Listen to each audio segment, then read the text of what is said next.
It gives me immense pleasure to welcome you all here this morning to 912th meeting of Jul'26 Toastmasters Club. 912th meeting means it's been hosting for 912 weeks, which is roughly 17 and a half years.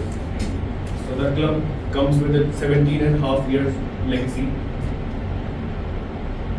This club has a mission and some core values which I will state in front of you guys. The mission of Toastmasters International is to provide a mutually supportive and positive learning environment in which every individual is given the opportunity to develop oral communication and leadership skills, which in turn foster growth and learning. It has 4 core values. The 4 core values are excellence, service, respect, and integrity. Before we start the meeting, I would like to set up some ground rules for the meeting. The first one being, do not engage in a crosstalk when the speaker is speaking on the stage. The second one being, do not enter or exit the room while the speaker is speaking because it might disrupt the flow of the speaker. Use the applause time to exit or enter the room.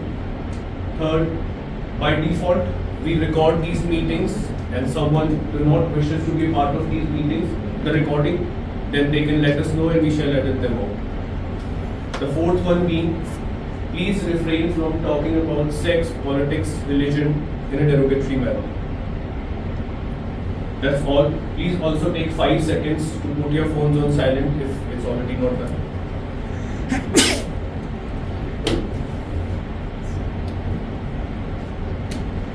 All the best. Have a great learning, unlearning and relearning session. Over to the presiding officer, Toastmaster.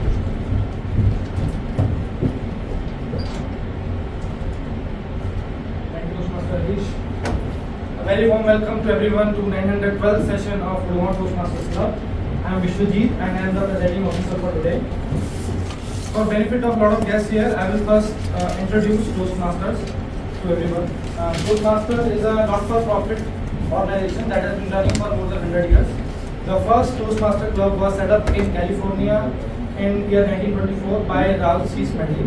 Since then it has grown and developed into the largest platform for leadership and communication development, and there are now 14,000 clubs spread across 140 countries. And this club has been in place since 2007. It is one of the oldest clubs in Gurgaon.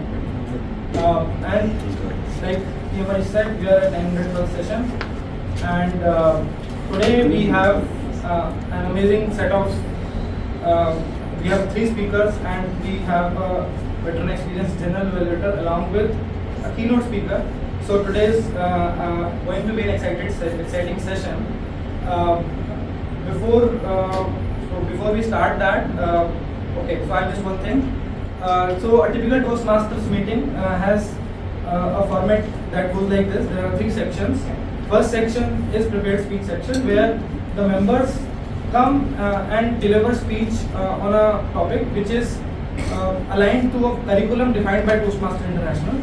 Then the second section is table topic section, where the members speak on a impromptu topic which is given to them for 1 to 2 minutes. Then third section is evaluation section. And the Toastmasters is not like a classroom. It's not instructor led. It is like it's like learning by experience platform, and members observe each other, and members also evaluate. There is also evaluation section. So through evaluation and observing each other, people learn and develop their communication skills. So before we start the session, we can take few guest introductions. Timer, please time me since we are running behind time. Show me red flag at 10:35. So we'll start from here. Just a quick introduction about what you do and what are your expectations from this session. Yeah, just tell us something about it.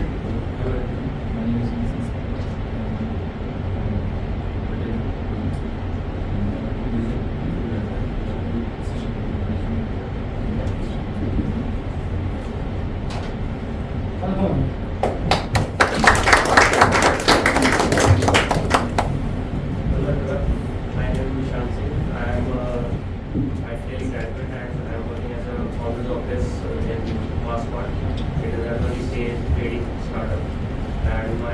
with the Toastmaster recipe to improve my communication and take the starting point. Good morning everyone. Really excited to be here. My name is Sahil. I worked as a commercial head for I've been working for the last 18 years. I've got so much work with Toastmasters, so came my guests to see how Good to have you.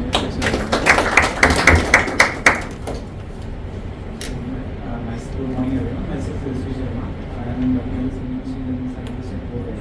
So I am given this session for taking 15 Toastmasters to develop leadership and leadership.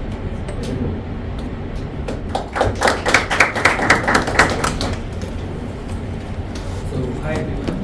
My name is Harish and I work with Smart Media as an account manager, and I am here to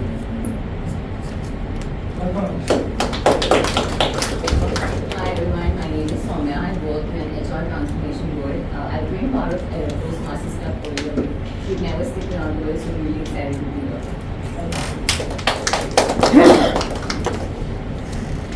I am working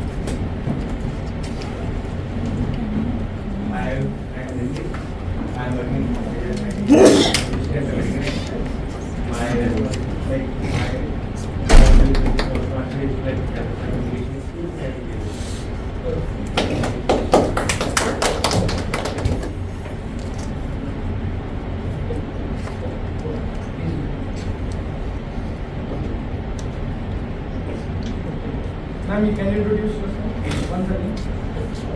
Hello everyone, my name is Sindhu and yeah, I came here to kind of get back to where I was. I always worked as a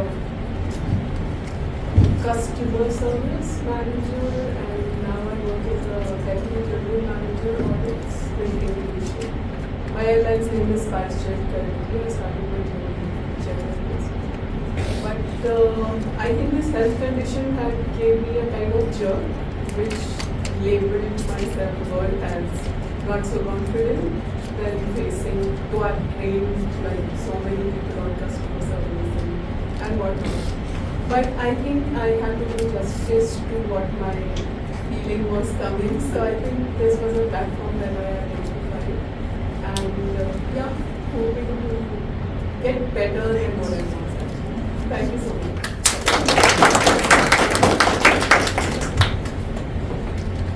My name is Priyank Maheshwari. I am from Jaipur and working in Gurgaon. I am working as assistant manager in GTMC Private Limited in audit consulting firm. And I was previously associated with Jaipur Toastmaster 4 years back. But for the time being, I am not able to complete that. But right now, I've been joining the Toastmaster and great to be part of the session. And I want to enhance my communication and leadership skills.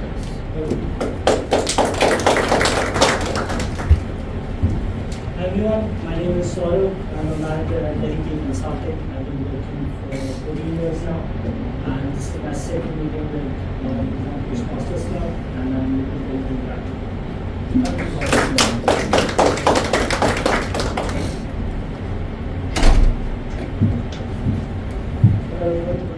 My name is Santosh. I'm part of the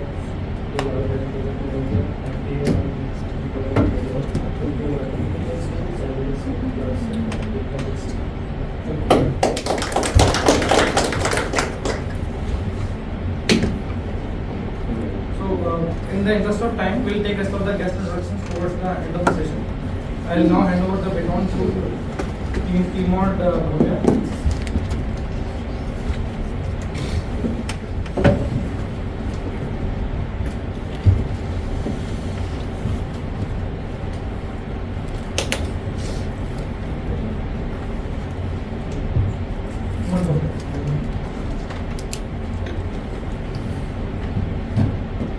Good morning, fellow Toastmasters and guests. Good morning. I am CA Bhavya Tayal, and by profession, I am a financial fraud detector, a chartered accountant, someone who audits the financial sector. But today, we are not here to discuss that. Today, we have a much more pressing issue.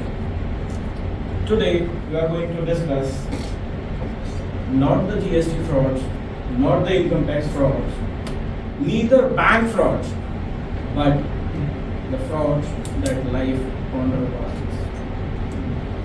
Welcome to the Department of Life Investigations.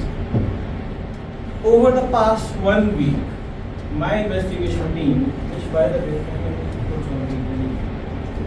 has investigated a lot of victims, studied cases, missed promises, and I have reports of my own mental reasons. And we have identified 4 scams that all of us go through at some point of time.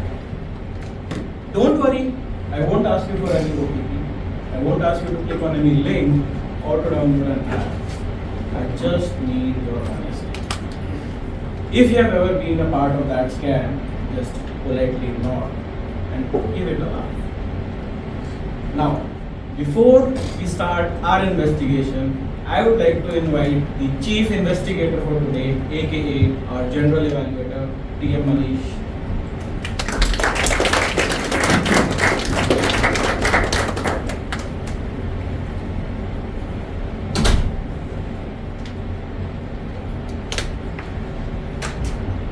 Thank you, Bhavya, for reminding us that life is full of scams.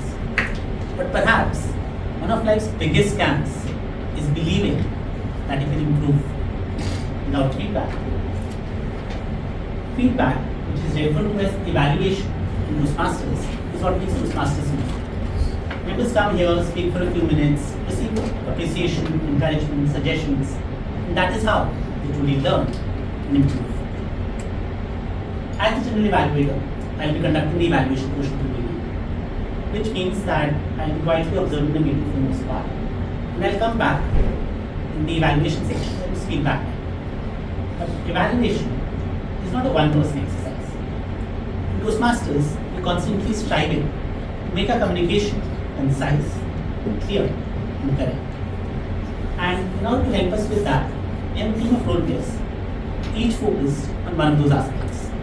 And I invite them here one by one to briefly explain their roles. First, the role player will help us keep it concise. Please give a huge round of applause to Parul. Thank you, General Evaluator. My role for today is timer, so I'll be keeping time of how much we are adhering to allocated time slots. At the initial of the allocated time slot, which is 5 minutes for a prepared speech, 4 minutes for an icebreaker, and 1 minute for table topic, I'll be showing green card. At the middle part, which is 6 minutes for a prepared speech, 5 minutes for an icebreaker, and 1.5 minutes for a table topic, I'll be showing yellow card. And at the end, where you should definitely wrap up, I will be showing the red card, which is 6 minutes for a prepared speech and 2 minutes for a table topic speech. Whenever I show you the red card, please do wrap up whatever you are trying to convey so that we are able to conclude the meeting over to General. Thank you, Parul. Just to supplement what Parul said, we also have speech evaluations which are timed, that is 2 to 3 minutes. The timing cards will go on the same way. For the prepared speeches and the evaluations, there is a buffer of 30 seconds on either side. For table topics, you have to speak for a minimum of 1 minute, and there is a buffer of 30 seconds on the other side. And the role players and speakers, the members already know what the time limits are and how the signals will go. For table topics, the table topics master might explain that. Thank you, Parul. Now the role player will help us keep it clear. Please give a huge round of applause to the R counter, Hema.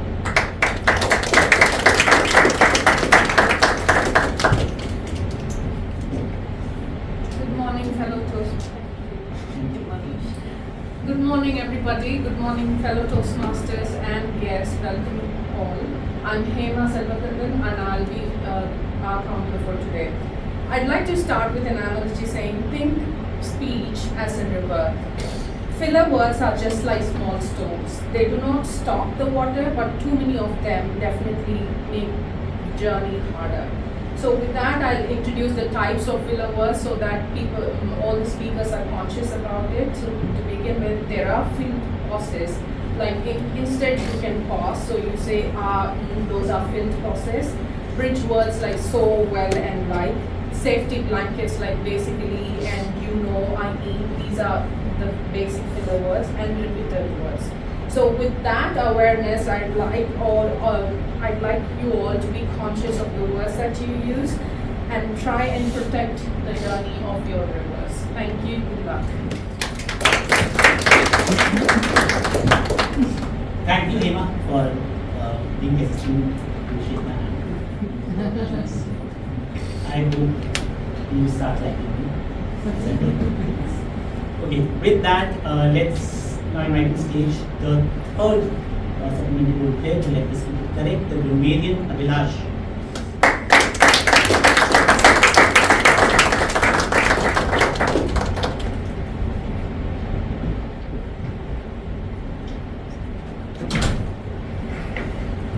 Good morning, fellow Toastmasters and guests. I am Abhilash. So today my role would be to play as a grammarian.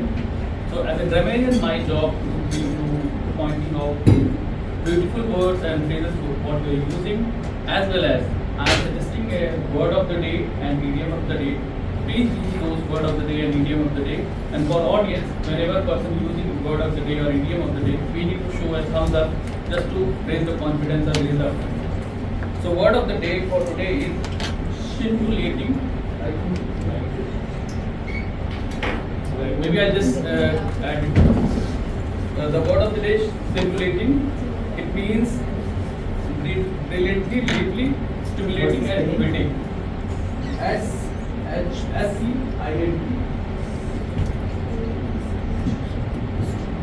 And idiom of the day is gift of the gab. So the meaning of scintillating is witty or sparkling. Example could be her scintillating opening story instantly grabbed the audience attention. And the gift of the gab meaning is the ability to speak easily and clearly. So he didn't prepare for the speech, but gift of the gab has answered all the questions.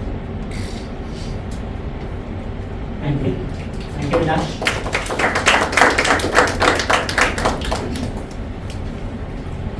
Now, communication is not just about speaking well, it's also about listening attentively. And for that, we also have a role called the active listener. So I'll now invite to stage the active listener who will introduce her role. Please give a round of applause to Priya.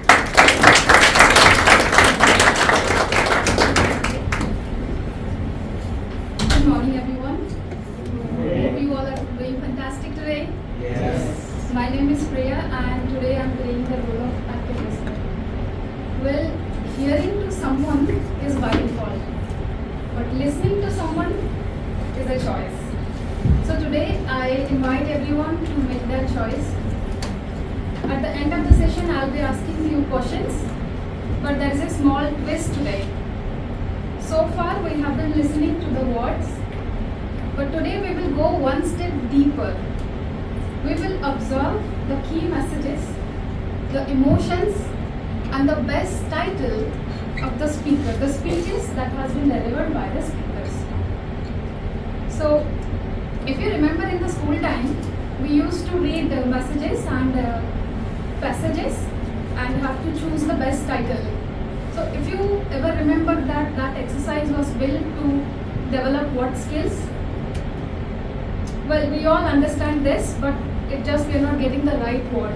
It's called critical thinking, and we all know that what is the phenomenal impact of critical thinking in our lives. So all the best to the speakers of the house. Thank you so much. Thank you, Priya. Okay. Now, in addition to the evaluation by the general evaluator and supplementary role players, we also have even prepared speeches evaluated by a dedicated speech evaluator. Now, an American columnist, Judith Martin, once said that when virtues are pointed out first, flaws seem less insurmountable. And in Toastmasters, we wholeheartedly embrace this idea. That is why the approach that we follow for speech evaluations is called CRC, comment, recommend, comment, which means that we start by appreciating the speaker for things done well in the speech.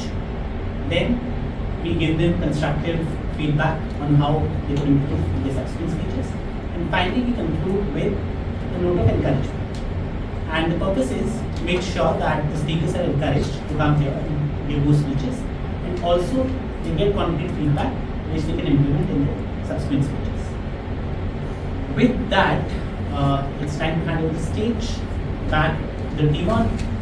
Please give a huge round of applause to Bhavya. Thank you, So going on with the theme of the meeting, let's start our first step. The study step, Exhibit A.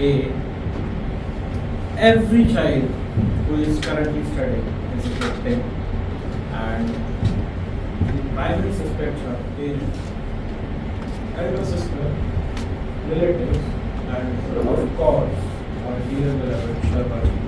We have one of the Sharmaji's kids here.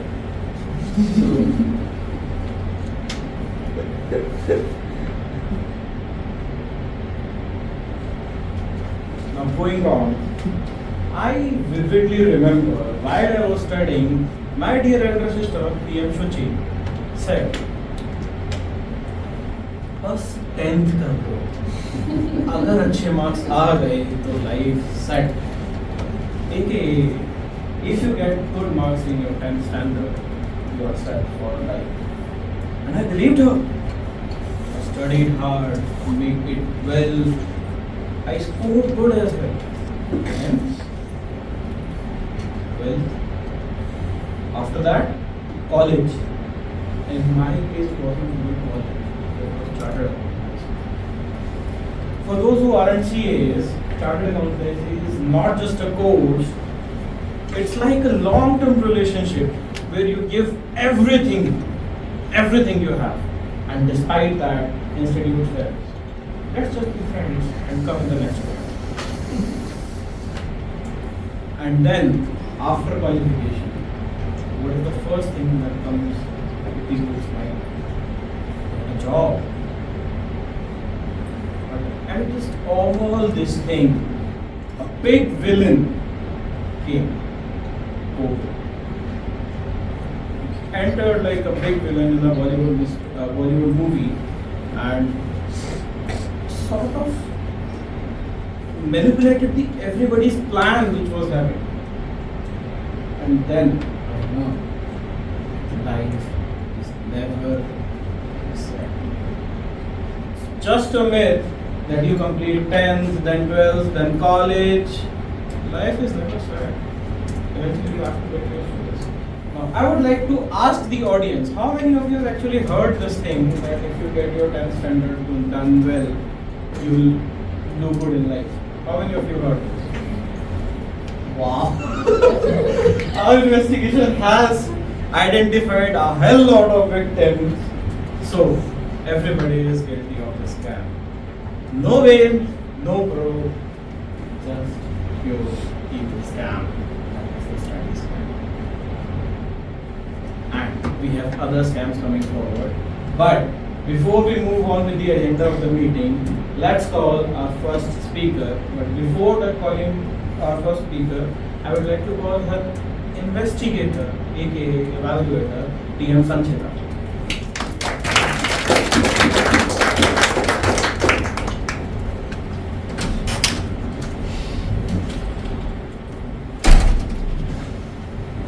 Good morning, everyone.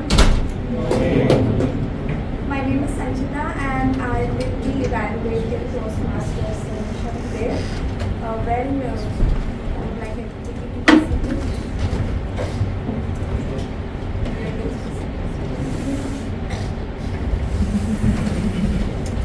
Lady Shelley once said that a beginning is always good. And with that, I'm not talking about any scam. That's really the beginning Toastmasters today. And a very special Toastmaster Pranisha is starting her journey today with the first icebreaker speech. So what is an icebreaker to all the guests present here? It's a first speech in Toastmasters. It's from level 1, project 1, and Tanisha is giving from presentation mastery. In this, the purpose of the speech is to introduce oneself to the club members and the people present here, and I'm glad and I'm sure Tanisha will be able to do it. With that, I would wish Tanisha all the best for the icebreaker. As a part of the ritual that we follow in Toastmasters, after every icebreaker speech, we give a standing ovation to the speaker, and I would request you all to do that immediately after Tanisha finishes. Thank you, and over to you. Thank you, TM Sanjita, for excusing me for the speech. Now I would like to call our first speaker, TM Tanisha. Tanisha Dayal is a chartered accountant. Her origins are from Silakwa. She is currently residing in Palwai. Her interests include exploring vegetarian cuisines, listening to music, and watching films. The title of the speech is Finding My Voice. Please welcome Tanisha.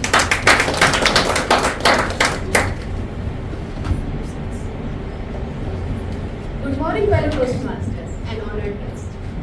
Before starting my speech, I would like to ask you a question. How many of you been afraid of doing something but did it anyway? Please raise your hand. Thank you. Please keep that thought within you, and my answer to this question will be in my speech. Hi, my name is Tanisha Dayal, and the fun fact about me, I am a chartered accountant. Seriously, I wonder, is this secretly recruitment drive run by Toastmasters? No, serious. Because at every another meeting I observed. Well, today I will not bore you with the taxation part or the business part, but I will tell you the story of that little girl who think stage was a kind. I was born in Flakwa, and I obviously got two reactions whenever I tell them where I am. First, where exactly is that? Or second, they simply not like they do. Well, I live much closer to Gurgaon. Now you all might be wondering, what brought me here?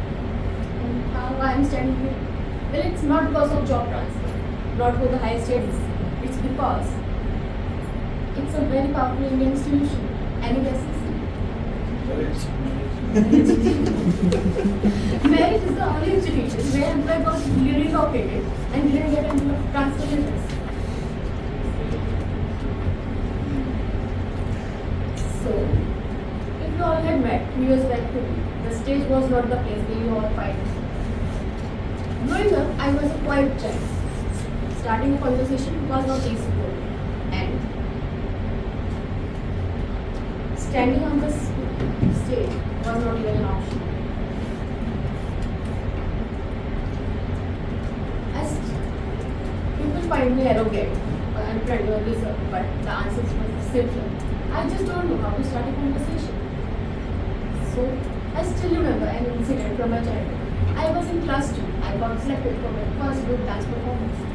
I was so thrilled. In during rehearsal, I was placed on the last place. Actor and director were prepared for me over my task. And I often find myself out of the sync with them. Gradually, it was decided I will cheer my friend with the audience while looking. For the teacher, it's just another rehearsal, but for me, it planted a belief. Maybe stages are not for people like me. So, whenever I got chance, the opportunity to come on the stage, so I simply choose the happiest place, the audience, because obviously they don't have to worry about any forgetting any words. For instance, but my parents saw something in me which I'm not able to see myself. Because of their belief and my determination, I become chartered accountant. I even start my new journey after marriage and embrace all the changes which comes with it. But at every milestone, this one fear is still stuck in me. The stage fear. So when I first walk into the Toastmaster room, I see people come with confidence, sharing their stories and making people laugh. They do with all so much ease that they are deciding what I'm doing. So I joined Toastmasters. Not because we are disciplined, but because I have stopped getting progress. So let's come back to my question. How many of you being afraid of being sick? But when you can do it. So, that little girl who thinks it was meant for her are standing there, giving first isolated finding your voice. And this is the first step in her journey of finding voice. And I'm very excited to share it all. Thank you.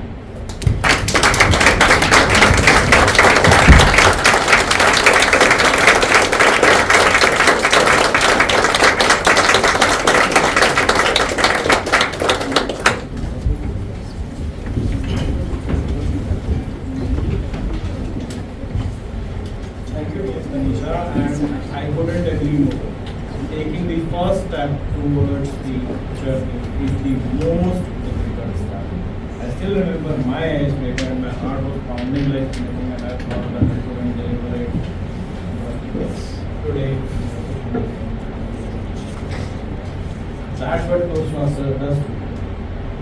Now continuing on to our theme, life's biggest scams. I present to you the second scam. The adulting scam. Victim, everyone above the age of 18. And crime is adulting. Let's see if it really works.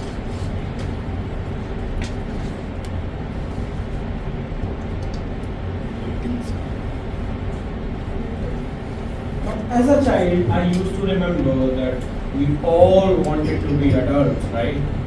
Why? Because people have access anytime they want. They can ride bikes, they can drive cars, do whatever they feel like doing. And we all used to be fascinated by the adults. Like, so good over there. It turned out adulting actually means doing whatever your parents allow you. Earlier we used to be asked by our mothers or our fathers or our sisters or brothers, have you done the homework? Or banks asks us, have you paid the EMI? And honestly, at this point of time, an uninterrupted Sunday feels like a trip to Switzerland. Now we have family responsibilities, financial responsibilities, emotional responsibilities, professional responsibilities, and I feel sometimes that the only thing I'm not deciding is whether it is going to be. Now, when I say I am a chartered accountant, people obviously think that I spend my day in day out calculating taxes, but the truth is not that. I spend half of my time estimating whether I would be able to sleep peacefully before the due date of it. Now look at Vishwajit. He's smiling, right? Looking at Vishwajit, it would seem like adulting is so easy. But that's how adults fool us. Had a child be looking at Vishwajit. He's president of GTMC club, does whatever he wants. First 10 people get the rose preference. I don't know what.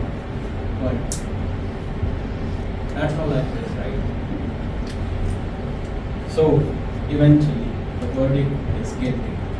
Lifetime sentence, no refund, no cancellation. And we have a more dangerous thing coming up in the next session. But before that, I would like to call our second speaker, PM Human. But before calling PM Human, I would like to first call his evaluator, PM Saurabh. Thank you,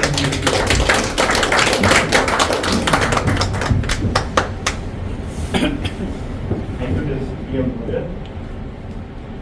I'll be evaluating Toastmaster here, and so the objectives are two for this particular speech. The first objective is as follows. The purpose of this project is for a member to learn about different styles of communication and identify their primary style. The second objective stands as the purpose of this speech is for the member to share the impact of their style on others.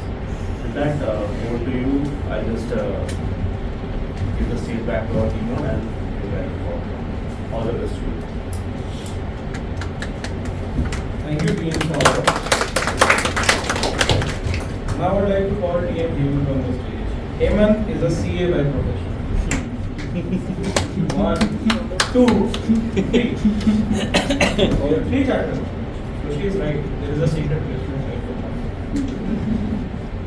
Hemant is a CA by profession and a lifelong learner by choice. Hemant is someone who believes growth begins where comfort ends. Absolutely. He loves tackling challenges, solving puzzles, and continuously sharpening his communication skills. These titles not the final word.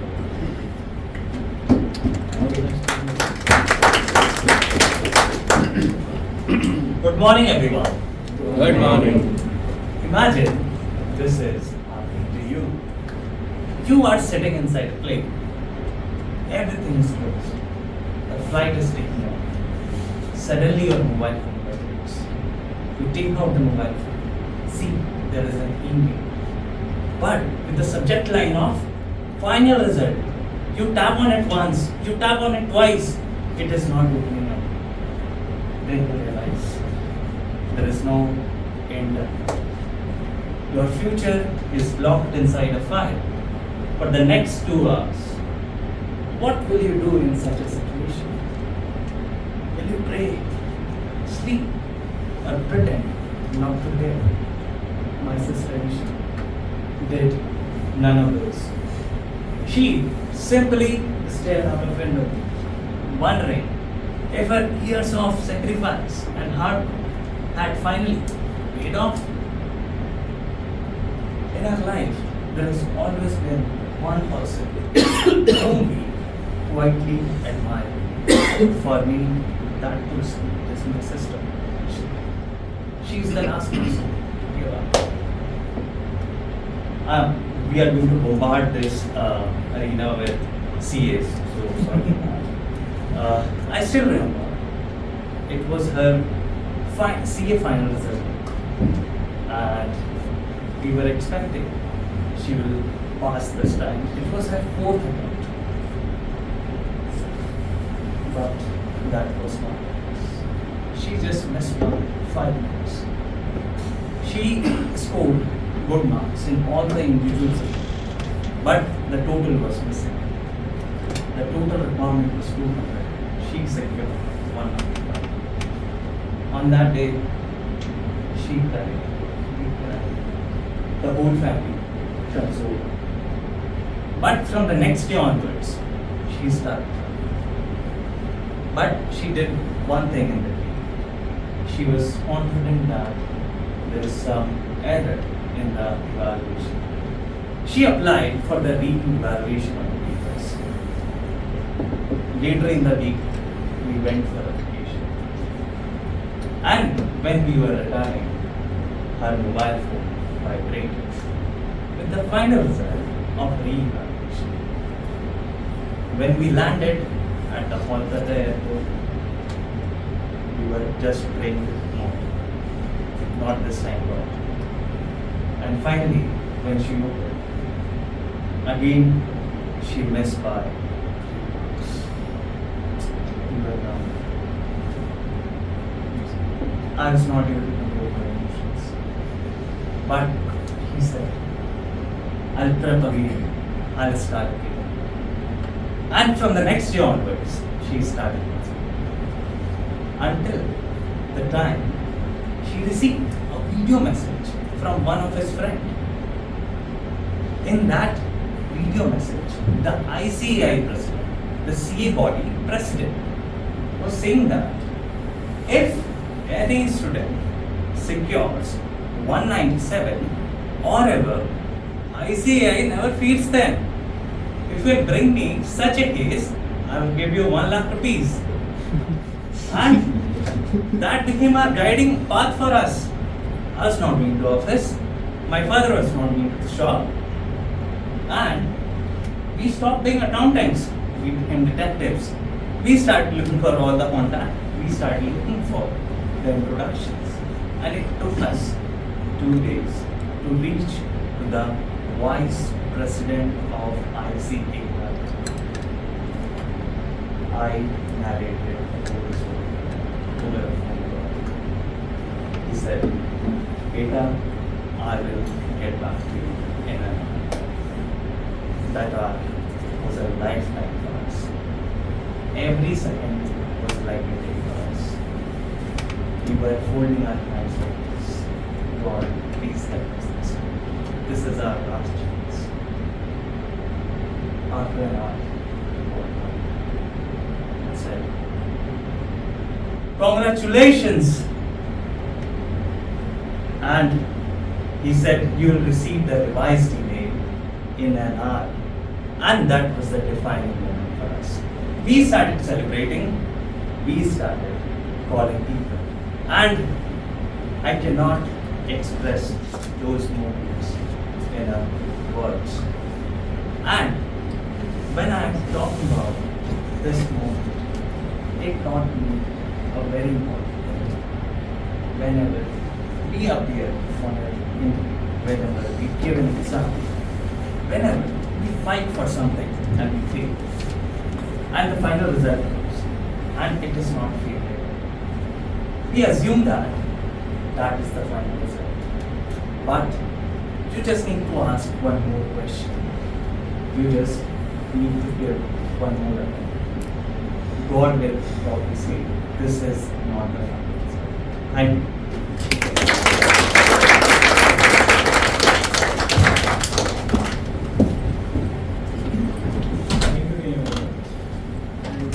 Somehow, speeches and keynote reviews are he was also an investigator at some point of time. And with his speech, I actually remember my time when I was facing the data. It takes a lot to run that presentation. Moving on, now I present to you Evidence Exhibit 3. Relationships.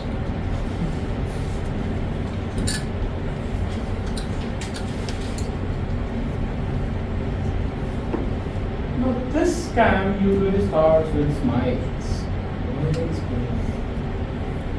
Butterflies in the stomach. You picture everything with them. Eating out, traveling together, growing together, getting fit together, and whatnot.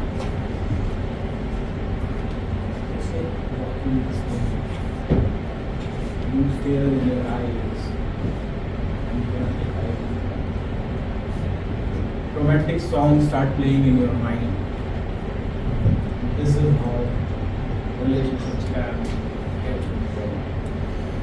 But after some time, and I speak for the experienced people in the I share RK Rona sir's experience. Sir is now answering the questions. Where are you? Have you had lunch? Who was the girl you were talking to? And why is she liking your Instagram photos? And the initial butterflies in the stomach actually become a monthly discussions. Some people can relate to this, but others, spouses are either not there. Now look for Saurabh for instance. Whenever, just as I mentioned, he was a bit into the work, but I am sure if I say Saurabh to speak a few words about relationship, you would imagine all sorts of crazy instances. And we know his personality, what all things he can imagine and do, but let's not go there. Now, what I have learned from marriage is that it teaches you to answer the questions without actually answering them. Imagine your partner asking, how do I look today? Good, great. And if you pause for even a second, there's a blunder. What you have to do? Honey, how do I look today? Oh, you look very great. You know, even Aishwarya Rai is in front of you. That is the kind of response that get so people who are married or have their partners are guilty of relationship scam, and it takes a lifetime of commitment, and the returns are subject to market conditions. Now, we'll move on to our next speaker, E.M. Akash. But before that, I would invite his evaluator, E.M. Alisha.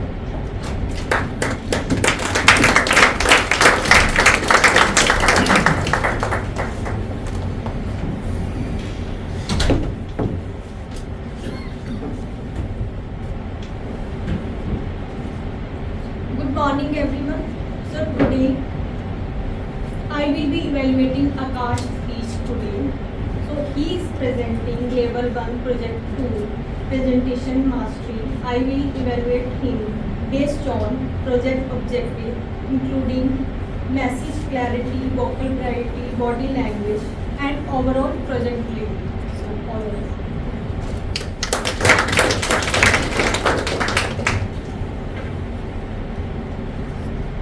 Thank you, Manisha.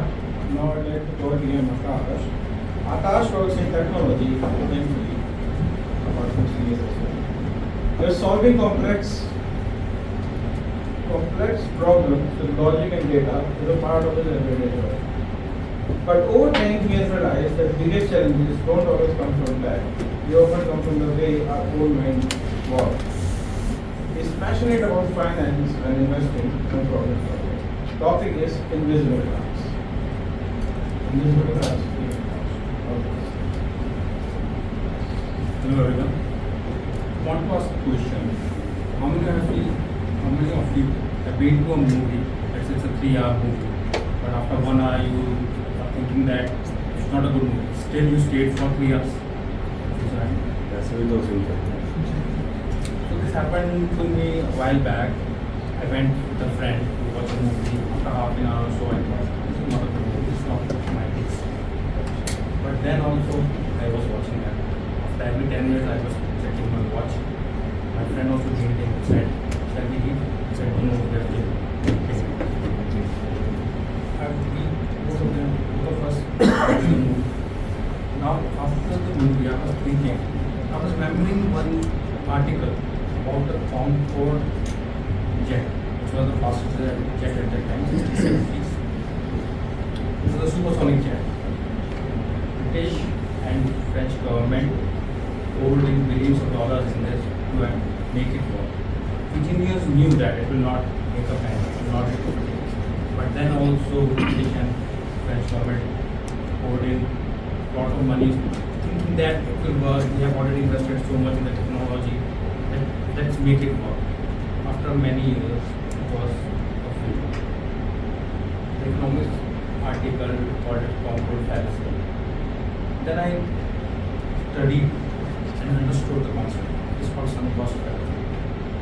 This is one of the traps that are there in our everyday life. We do not know. These are the things that are guiding our decisions, which we make on daily basis, and we do not know. They are taking decisions on our behalf. Think about it. Let's say someone is in a relationship, like a friend or a boyfriend or a business partnership. They have invested some time in the relationship. But after, let's say, 1 year, they think that now this person is not suitable for me, this is not what I am looking for. But then also, they will continue doing the business with that, doing the work. Then after some time, when they separate, they think that all the time that has been wasted. This could have been said when they first realized it. But what they did was either invested so much time and energy. They want it to be fruitful. So they keep on investing more time and energy money. Similar thing happens in stocks. All the person who are investing in stock knows that when a person purchases a stock, they know that this is a good stock, that's why they purchase it. But as soon as they purchase it, it goes down. They think that now it is gone down, the price is cheaper, let's take it more. This is called average cost. They keep on purchasing it, it goes down, your time and effort goes down. Your money goes there, it's stuck for many years. Nothing should come sort of. The best thing was after it has been down, let's say 10%. Think about that, get it out and invest that money because this is your money. Invest this money in some other stock. Get it appraised. Rather than thinking that I have to 10%, I can't take it out. These are the things that make your decision, and because of this, many problems arise because this is one of the. One more type I can come on. This is a quieter one, but also more dangerous one. My father and my uncle. From my childhood, I've seen them fighting over videos. One is about JP, the other one is for 30 years, I have realized that they have not come close in much. I was wondering why they have not come close. Why do they always fight for it? Around 3 years back, I was trying to purchase my new car. So, as a logical man, what I did is I gathered all the data from my friends. All the sheet by sheet, I updated my Excel that this is the pros, these are the cons of all the models that are available. If you do membership, you understand more nuances in the engine. Listen to a lot of those podcasts. After 2 months of looking into and studying, I zeroed down to one. Then I realized this is the one that I always liked, and I was looking for it from the day one. Then I thought, this is because this is also one of the this is what information was. We have already decided that this is the car I wanted. I was just looking for financials. I was gathering all the data. Now I have all the data support. Although there were other data that were not supporting it, but I was ignoring all of those facts. This is a major thing. In many cases, if someone has seen pictures, has anyone seen pictures? You can see in that there were for others to set the context. There were 3 people who were the founders. One was convinced that I want to start this company. The other 2 were not convinced. They were doing their jobs. Then after a month of brainstorming and all, he asked them to come over to the restaurant with one who invented. We decided that we will be joining us or not. One of the other person came, said that we are joining us. Yes. What is the reason? He said that I am not doing great, so I am not liking it. I want to do something that I enjoy. So I think I understand that this is a startup. The thing I will do and I will enjoy it. So I have joined. After some time, the other friend. Now, he said, what? He asked him, what is your reason to join? He said that I am doing great in it. I am being promoted, I am getting rating. But I think that this is what I don't want to do all my life, getting rating every year, teasing your boss and all. So that's why I left the job and do something direct. Think about it. They both have decided on long back. They were just getting data to convince them. This is what they should do.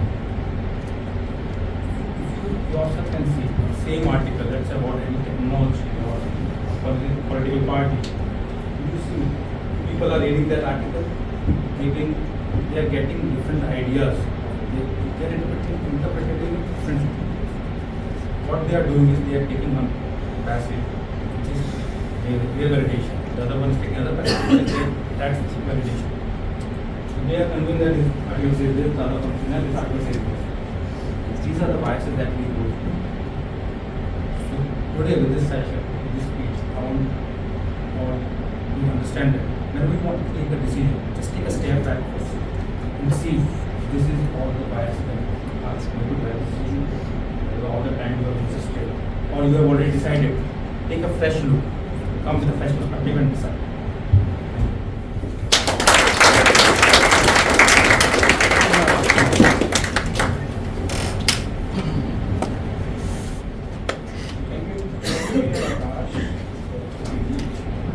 Now, I would like to continue.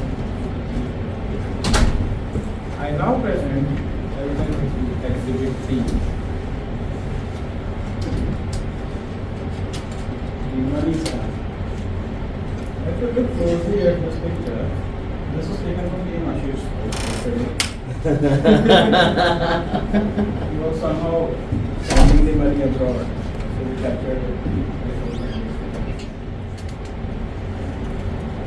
So, as a child, how many of you remember that if we had rupees 10 note in a pocket, we used to carry like king or queen? 20, if you have 20 rupees in your pocket, Super cage. super. Yes. So, even with the 10 rupee amount, we used to plan that we'll get one chips packet, with that orange coffee, also the black chip coffee, and harder. So all sorts of planning, and rupees 10 also friends that we had a lot. But somehow we used to think that when we'll have that huge amount of money, we would be able to buy everything. It would be whatever dreams we had, clothes, cars. So as a kid, I was very much enthusiastic about cars. So I always used to see anyone, I want to buy this. When I have that kind of money, I'll buy that car. Still, I'm like that. Yes. But the harsh reality today is, if a salary hits your account, first part EMI goes, then the rent goes, then goes the utility part, and let's not even get for the ladies part. They have clothes, they have bags. Asking for all the ladies in the room, do you ever feel that your money goes out faster than it comes in? Please raise your hand. No, your face. We need to connect. But speaking for the others, I have personally seen all the female friends complaining. My money gets faster, way faster than it comes. And there is a song in a Punjabi, there is a line in the Punjabi song saying, "Hun lakha da bhi rehana sawal mitro, ek sikke na aanda." Even lakhs isn't worth what we used to have that go expired. And I personally feel, whenever we used to go to our maternal side's house, we used to get pocket money from our Nana ji, Mama ji, get 5 rupees, 10 rupees, and then we'll go together and buy toffees or chocolates or whatever we want. It's not that fun anymore. Life responsibilities are a recent instance, my dear wife showed me a bag and she said, "How is it looking?" And I looked at the bag and scrolled a little down. I saw the price. Looked at my wife again. Saw the price again. And then I told, honey, it doesn't matches your standards. Survival is more important, honestly. God save me, I don't want to sleep on the last story. So, moving on, before conclusion, I will hand over the stage to our this master. Please welcome GTMC.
या button दबाना है ना उसका।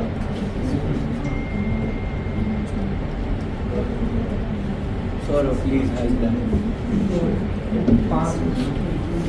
Hello, sir. I'm a guest. Guest.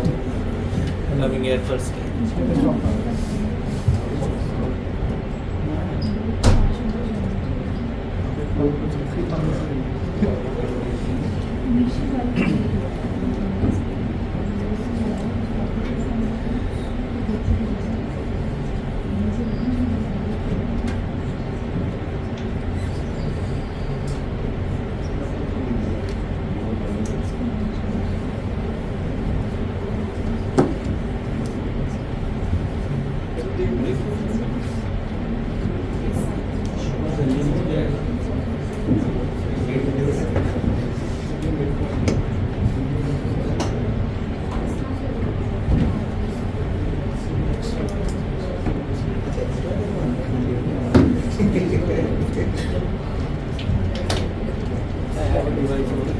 To share, there is a Click share. दिया ना यहाँ पे device but ये कनेक्टेड नहीं हुआ।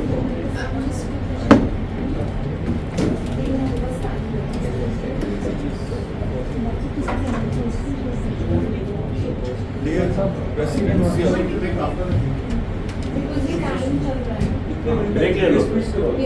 Let's take break. Let's take a break. Break. 5 minutes break. 5 minutes break. 10 minutes.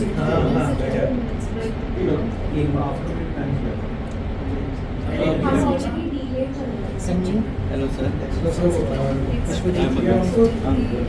आपका 3 मिनट का टाइम हो गया। Yes. Is always ready.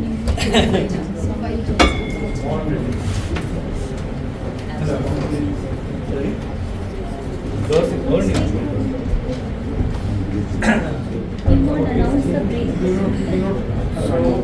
we have TM.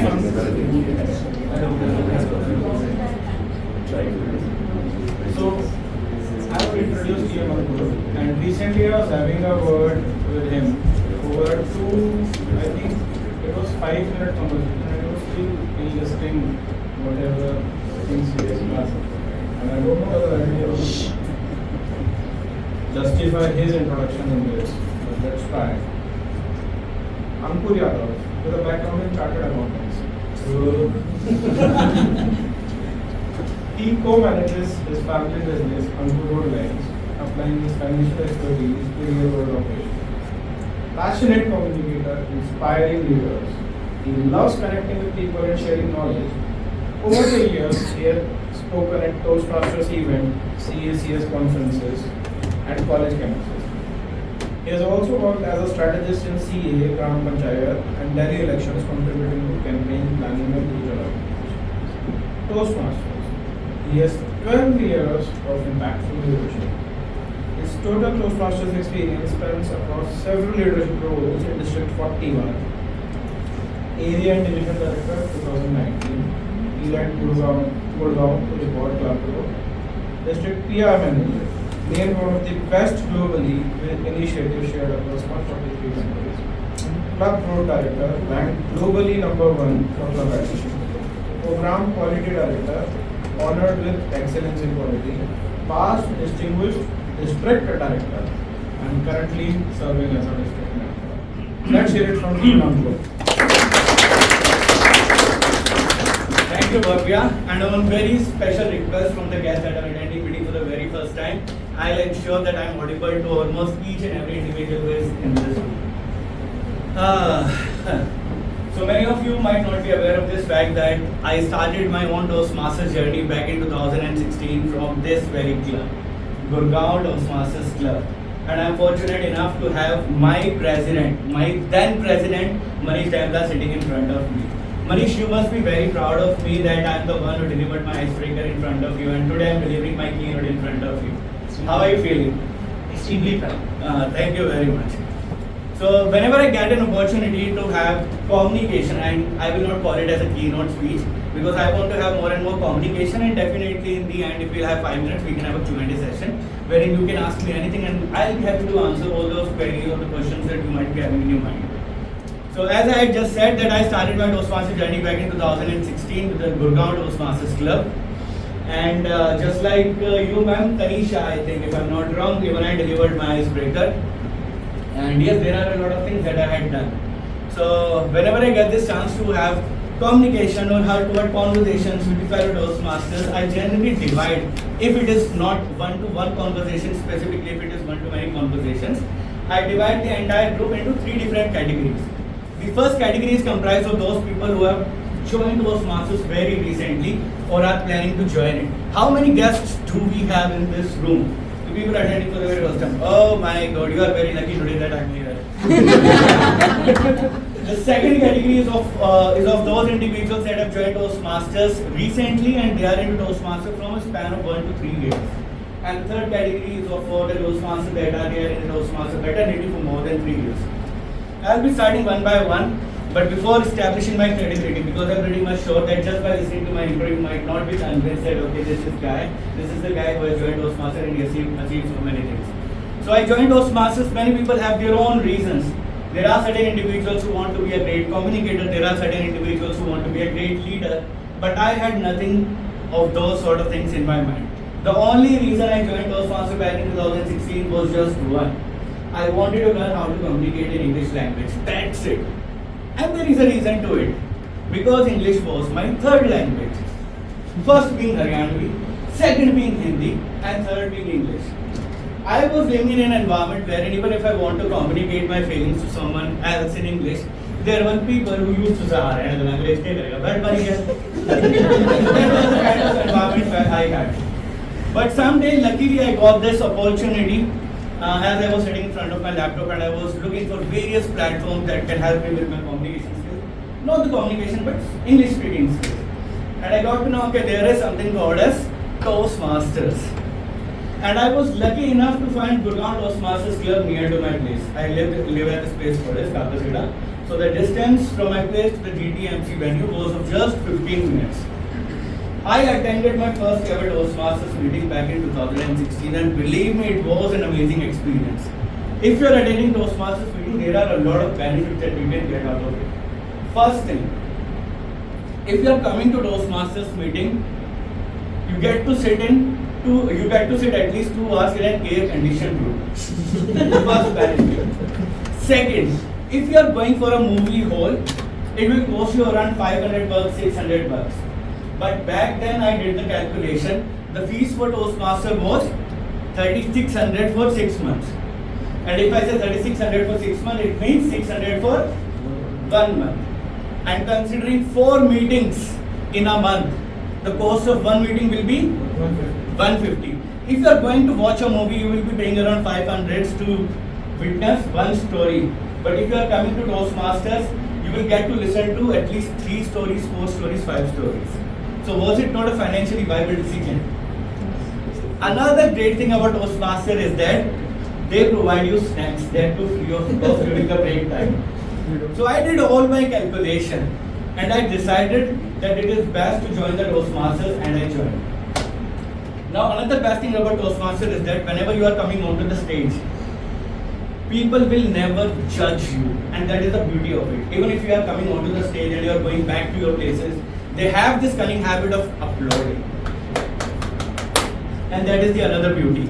So it was a very safe place for me. No matter how bad I am, no matter how good a person is, they will never feel you that you are not good enough. And that is the another beauty of Toastmasters. So with all of those decisions, I joined Toastmasters. My dear guest, joining Toastmasters is just the first step. Joining Toastmasters is not enough. Once you have joined Toastmasters, it is just equivalent to joining a gym. Just because you have paid your membership subscription does not mean that you will be getting a six-pack. And just because you have paid the membership fees to the VP membership does not guarantee that you will be a great communicator. The way we do exercises in gym, the way we have proper clean diet at home, similarly when we join Toastmasters, when you are coming for the Toastmasters meeting, you have to take up the roles.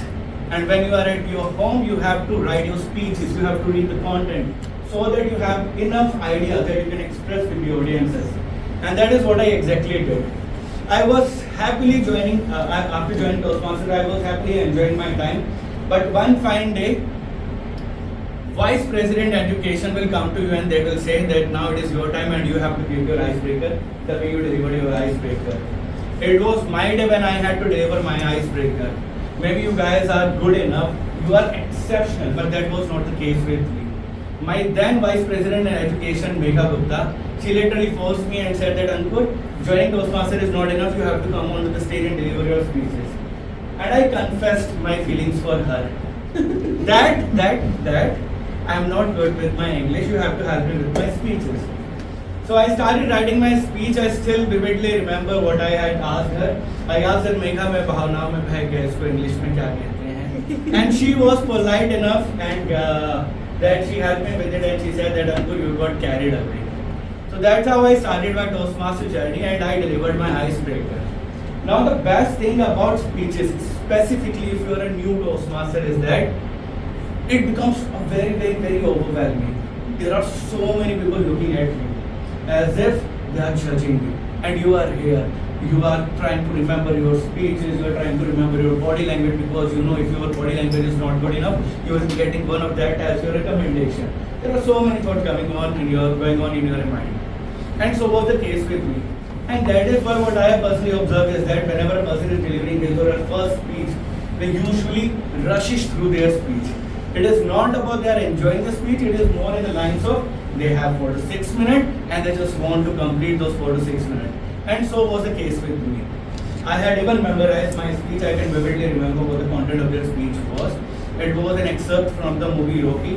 Rocky is a movie series from Sylvester Stallone, and there is a conversation which he had with his son wherein he says, the world I will sunshine and it was a very clear and place and I don't care how tough you are, it will put you to your knees and keep you the permanent. If you let it to me or nobody is going to hit as hard as life, but it ain't about how hard you win, it's about how hard you can get it and keep moving forward. And that's how winning is done. Similarly, even I delivered my speech, and thankfully maybe people had pity on me that he is a new Toastmaster. It would be great if we can give him Best Speaker of the Award or the Day Award, and I got that award. So that's how I started my Toastmaster journey, speaker journey, and then I was lucky enough to get into the leadership role. For the guests specifically, if you join Toastmasters, they do not just focus on the communication aspect, they focus on the leadership aspect as well. If you will see the tagline of Toastmaster, they do not say that we make great communicators, they say Toastmaster is the place where leaders are made. And then I started my Toastmaster journey, as Bhavya was mentioning, that I started with my journey as the president of the club, which means I was running a club of these kinds of individuals. Then I went on to become area director, which means I had 4 such clubs. Then I went on to become division director, which means I had 25 such clubs. Then I had entire Northern India, Eastern India, Nepal, Bhutan and Bangladesh. And there are a lot of things that you can learn when you are into Toastmaster. There is a reason why I am telling you all of these. Because many a times when a member joins a Toastmasters club, they restrict themselves to just one aspect of Toastmaster, which is communication. But there is an ocean that you might be ignoring, which is the ocean of leadership. Coming to certain tasks that the new members, specifically the guests, that they should do. One more time, how many guests do we have in the room? 1, 2, 3, 4, 5, 6, so many. Okay. So one thing that I haven't mentioned is that when I came to Toastmasters meeting for the very first time, I was not alone. I was with one of my friends. That was his last meeting and my first meeting.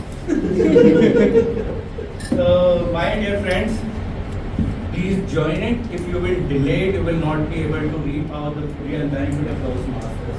It might be looking a little bit intimidating to you, but you just have to be consistent.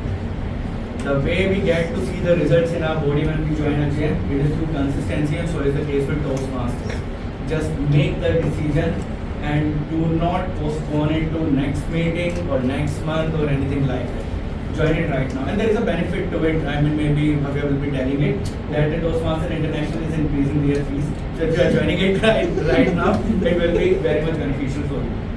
Second thing is that specifically if you are new to Toastmaster, be it the guests or be it the members, each and every speech of yours, please try to ensure that either you are entertaining the audience, or you are educating the audience, or you are inspiring the audience. This is one key tip. Feel free to write it, that now on, wherever I am getting an opportunity to speak in front of an audience, Either I'll be educating them, or I'll be inspiring them, or I will be entertaining them. If you are not educating them, if you are not entertaining them, if you are not inspiring them, then you are going. Next thing, if you are into Toastmasters from last 1 or 2 years, then my suggestion would be to have your leadership mentor. One of the biggest mistake that we make when we come to Toastmaster is that we just stick to one mentor, the mentor who helps us with our communication skills or our speeches. But if you really want to get most out of Toastmasters, do ensure that you have a leadership mentor. Your speaking mentor or your communicator mentor might be exceptionally good with your communication journey. But if you do not have a leadership mentor, then there are a lot of things that you could have learned out of Toastmasters, but you are missing out. That's my next suggestion. And third, if you are into Toastmasters for more than 3 years, it is high time that you should go for the district roles. Under club, you are serving a gathering of around or a membership or a strength of around 50 individuals. But once you go outside a club, you get to lead more than 100, 200, 300 individuals. I was lucky enough when I was the program quality director. We had more than 300 clubs in District 41. District 41 used to be entire North India, East India, Nepal, Bhutan and Bangladesh, and I was lucky enough to lead that district with more than 300 clubs. So that's all from my side. Now we can have a Q&A session so that we can make it more interactive and not just one-to-many conversations. The floor is open, my dear friends. And I hope I was audible, ma'am. Yes. Thank you. Yes, sir. Please, sir. So, generally people say we come for improve their communications. Yes, sir.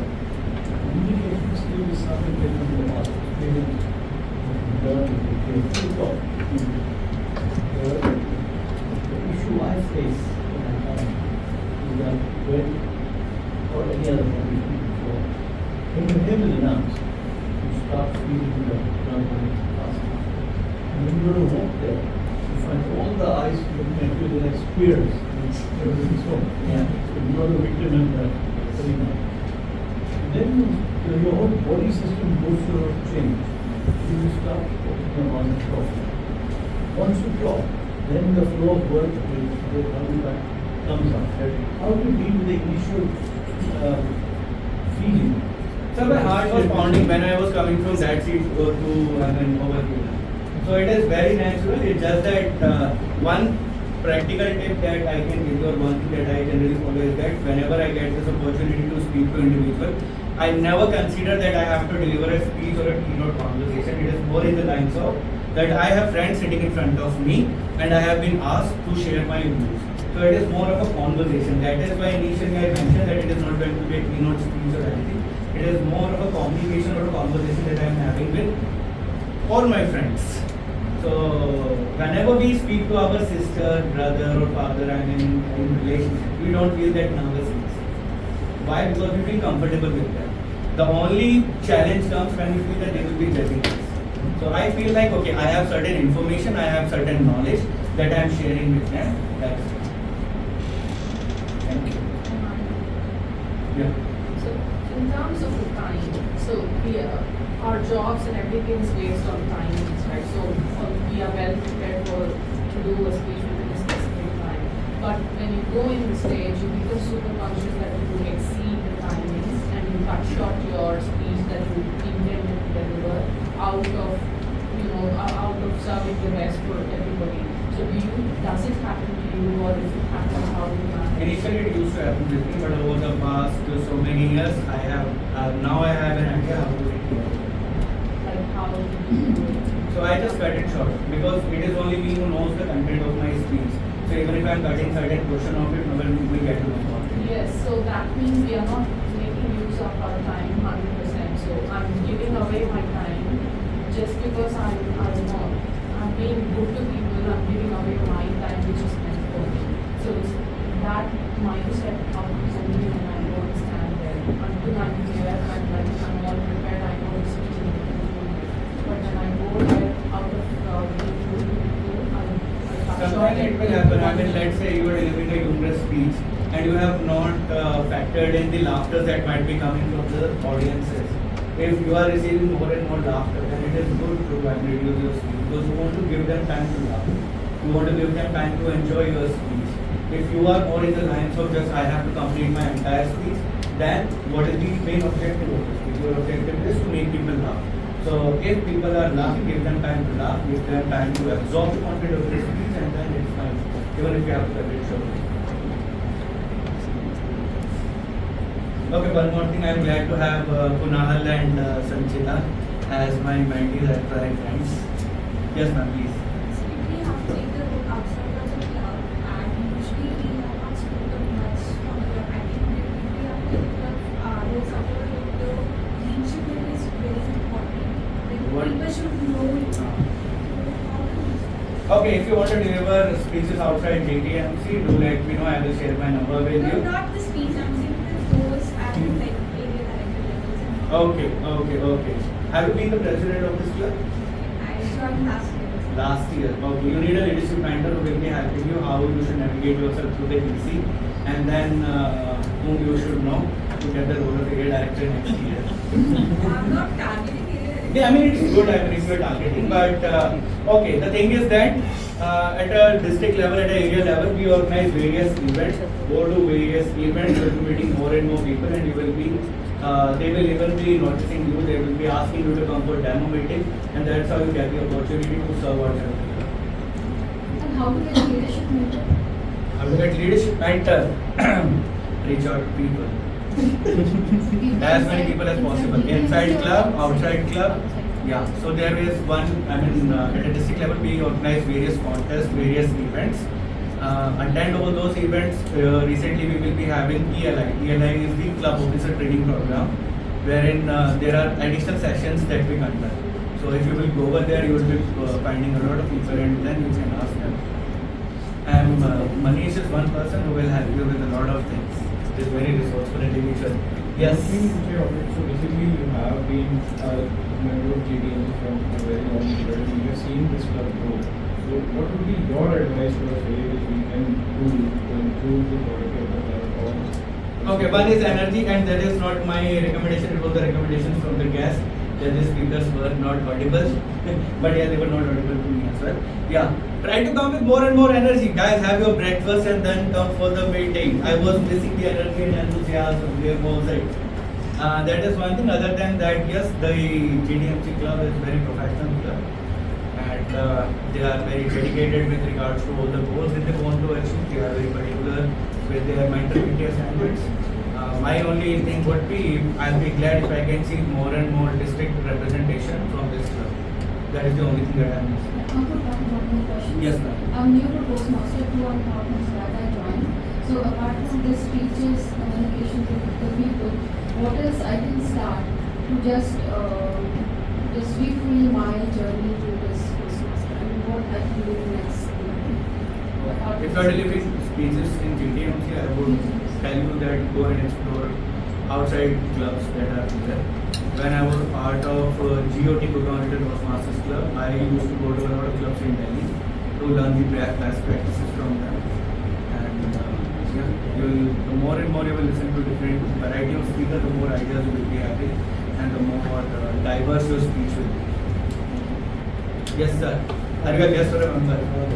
Okay. So, even I was a guest 11 years back. Yes. Is there a study material that is provided? Because I was reading on the website doing something known as pathways. Is Yeah. that a part of the program that is implemented? Who is the club VP head? Club VP head will help you with it. Yes, ma'am will help you with it. Yes, sir. Would they ever be a time when you don't have to prepare for a speech and you just naturally walk in? Yeah, so it was natural only. There were certain points that I had written, but I forgot almost all those points. That is why I went completely wrong. At what point did you arrive or did you reach that? Okay, give me. See, it takes time. Initially, it is more in the lines of how you learn to drive. So initially, your focus will be okay. Where is the pedal? Where is the accelerator? Where is the brake? Where is the gear? But as more and more you will be becoming accustomed to your car, the more and more you will be practicing it, the more natural it will be. Okay, then one last question. I think Okay, your advice for prepared speeches was educate, entertain, or inspire? What would you That was the message that our speech should have. When it comes to preparation, there are a lot of things that can be done. For example, you have to rewrite your draft multiple times. That is one thing that can be done. Then second is in terms of how I want to enact that speech based on the purpose of my speech. Then you will be thinking in those lines. So preparation is a different thing. It was the message that I was conveying that each and every speech of ours should either be entertaining or educating, in terms of educating others or inspiring. Is it good to table topics or would you advise me something? With regards to table topic, you can be as creative as you want to be. But yes, again, if you want to win the best table topic speaker award, you have to ensure that people remember your speech. And how do people remember your speech? By if you have educated them, or you have entertained them, or you have inspired them.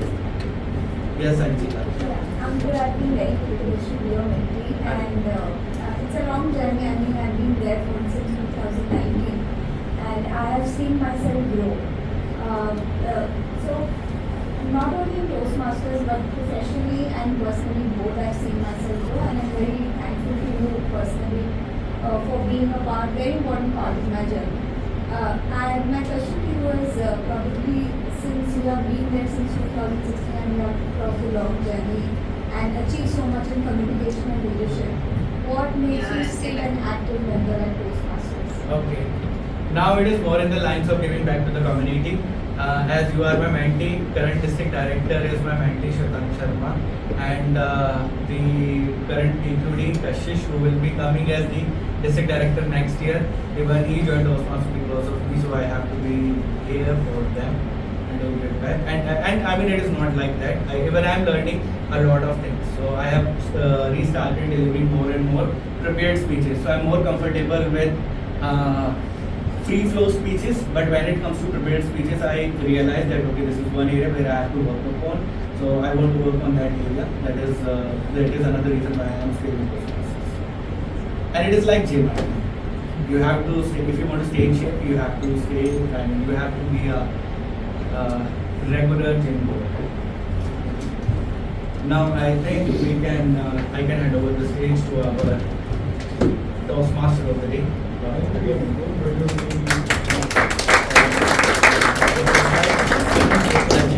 would like to invite PM Saurabh, PM Shri, Pratibha, each to present. PM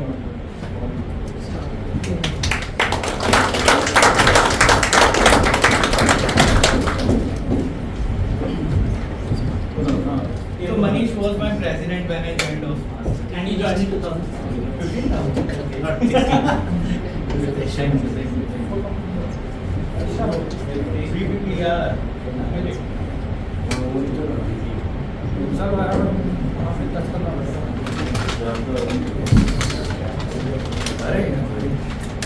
See, this is another perks of joining Toastmasters.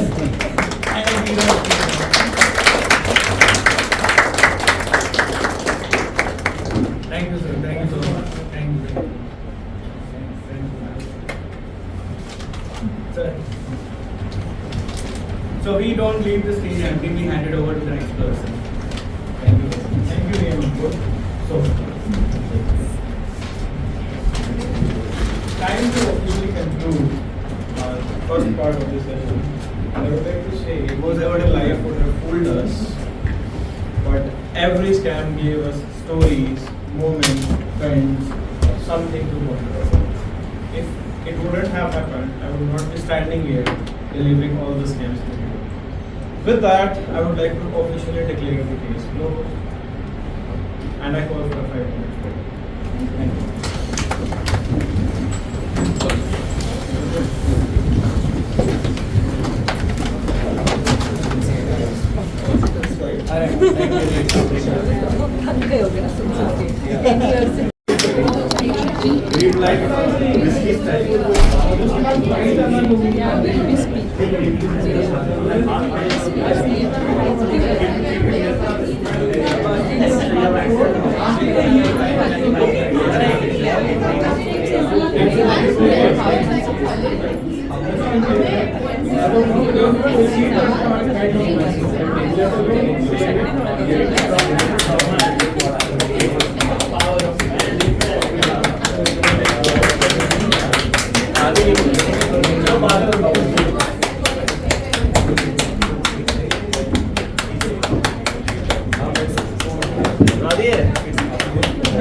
क्या पता थी?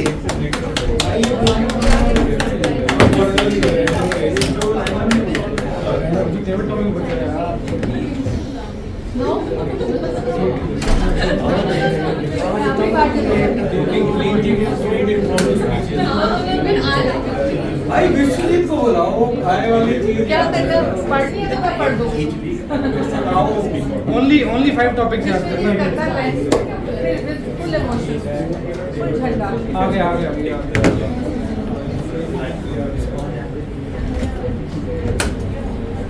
Code of common sense. It is uncommon.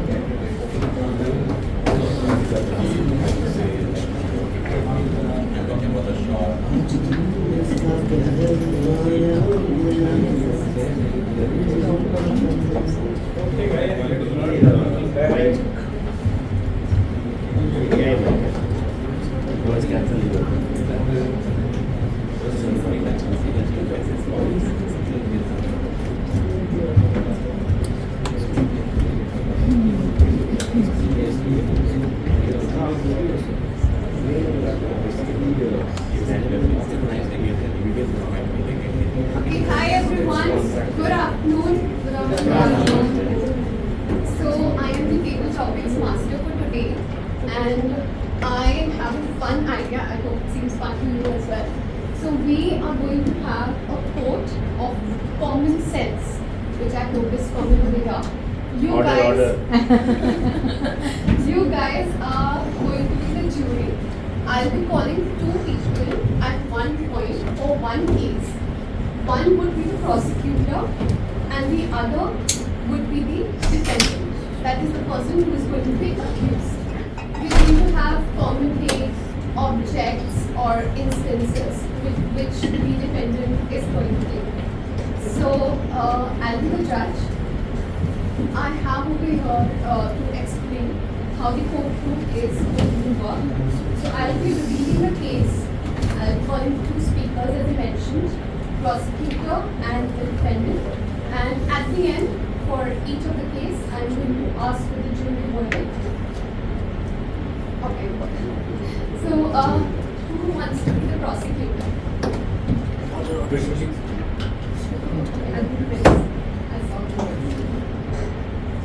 So Prince. And who wants to be the defendant? A guest. So guest, any guest who wants to be the defendant? Let's call the guest afterwards. First we have a practice session. So any member? Okay.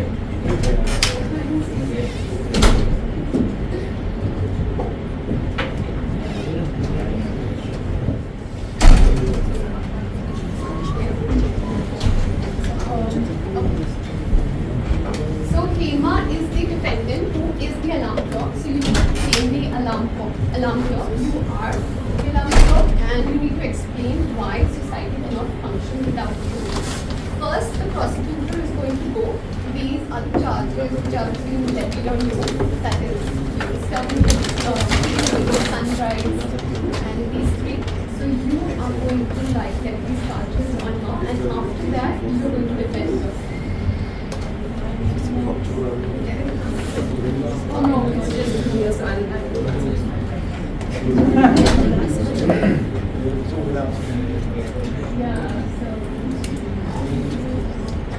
Yeah, it's a little bit loud.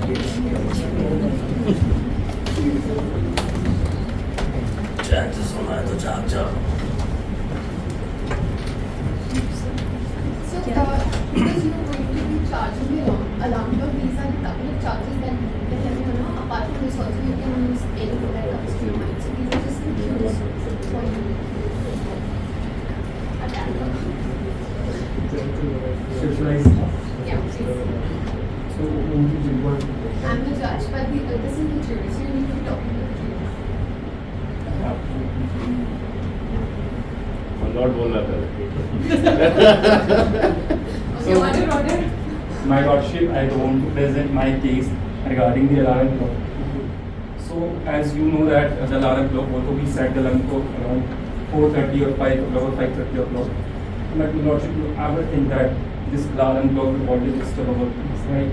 In earlier times, we used to not have the alarm clocks in our rooms, but generally due to the there were the heavy hands of the folks that would then produce the sound and then they be used to sleep or used to wake up. But these alarm clocks basically then, that is my teaching before that they are just disturbing the peace of society, creating a noise pollution in the society, and that's why they should be banned from the Okay, thank you. Over to you. I beg to differ with Prince, because without alarm clock, we all know we all go to the office early in the morning. And even without even with alarm clock, there are people who struggle with several snooze buttons. Imagine a life without me and alarm clock. You will all be ultimately losing your jobs. So it's. I wouldn't agree with Prince, and without me, I would say the society wouldn't exist. There's no productivity, and there is definitely not. Obviously, my lord.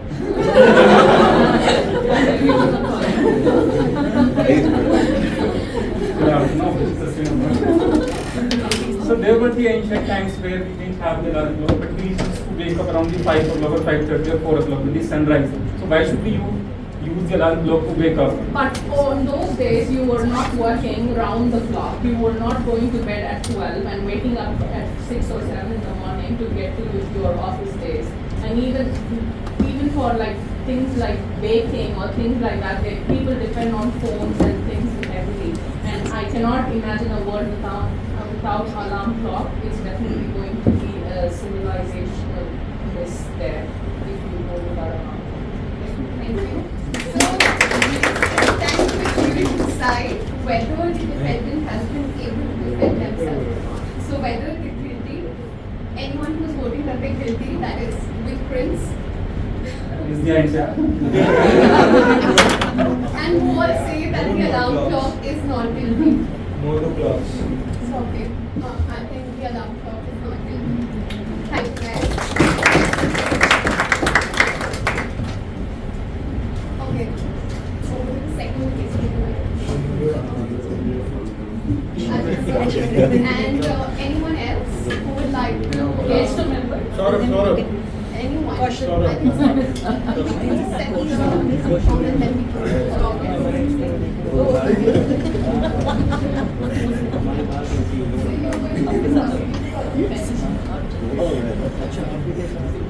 That I cannot. Okay, so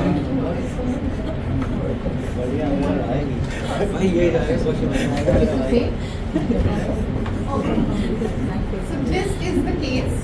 Saurabh is going to be the last biscuit, and I deserve to be the prosecutor.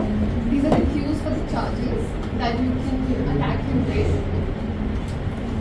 So yeah, so this is something that we need to prove that last biscuit causes tension, fake generosity, and emotional structure.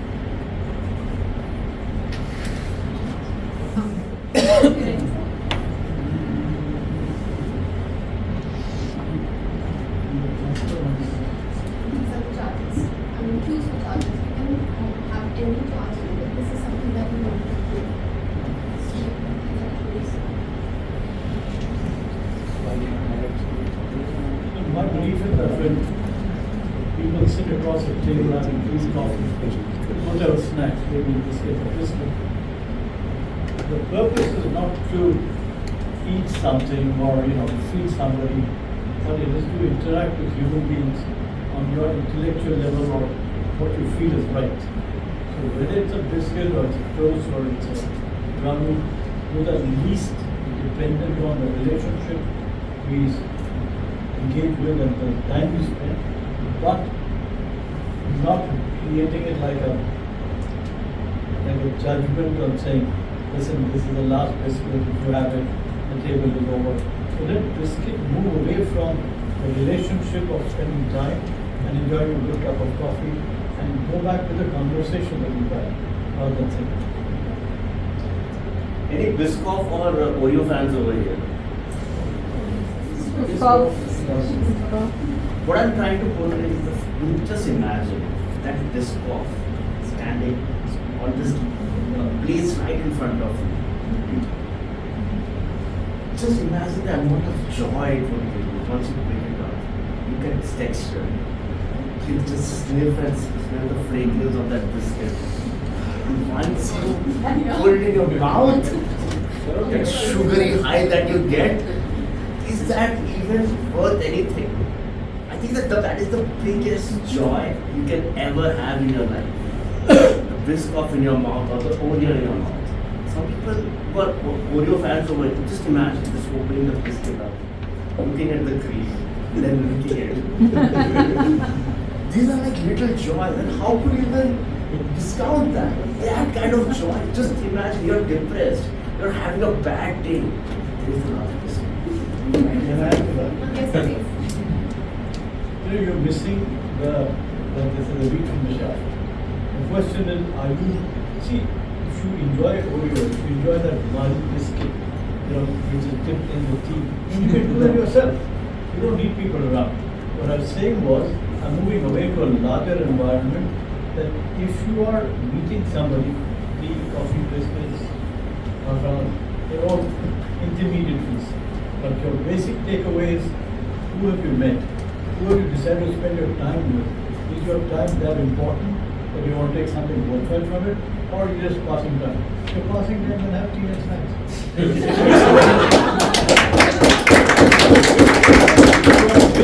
People who enjoy their company and remember what you're doing, then forget about it. Take the lunch. Okay, I'll just add to that. I agree with that, but just imagine, what do you remember from a party? It's always the food. No one talks about the great conversation or intellectual wonders that we discovered in our meetup. But the food is something always that biscuit tasted so amazing. That freshness. I can remember that. So just imagine you're just sitting in front of your friend. And you're starting with the biscuit. Your mood is elevated. The kind of conversations you will be having. It will be so much more fun. So it is like a multiplying factor that adds to your whole experience. That is why I think that can happen only for the sweet biscuit or salty biscuit. Not for the salty one.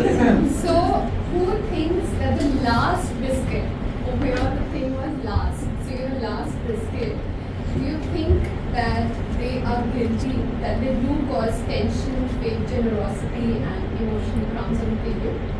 Does anyone think of that? Okay. And who all thinks that the last biscuit is not guilty, that is, they deserve admiration? Yeah. So I'm going to be the judge, and I think the last biscuit is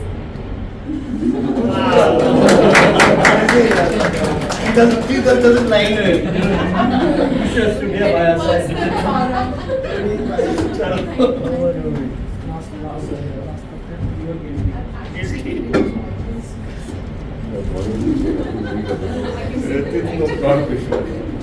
Okay. So any guest who would want to be the prosecutor for the next case? Yeah, these two. Okay. These two.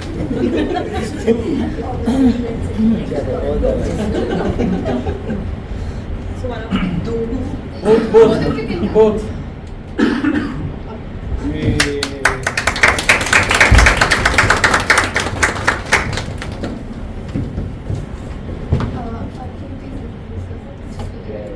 My name is Kaushal.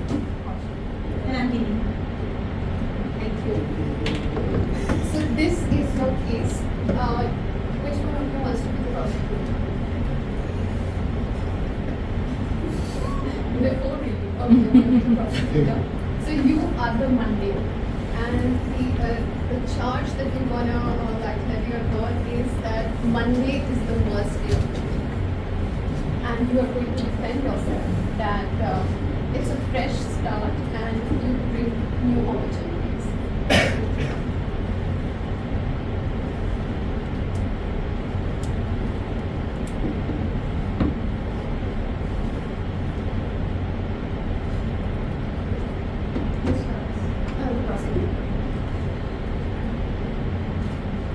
So I want to press charges against Monday that everybody already agrees that this is the worst day of the week. You have some joy which you get over weekend, and because this cycle keeps repeating that from Sunday night itself you start feeling worried about Monday. I don't think Monday morning should exist, because the concept of time should be linear, every day should be same. And this I think this Monday is, as a concept, we can take that away. So I beg to disagree. I feel that life is not linear, it's a cycle, and you keep repeating, and you keep seeing yourself in different forms, and that is the hope that Monday gives to you.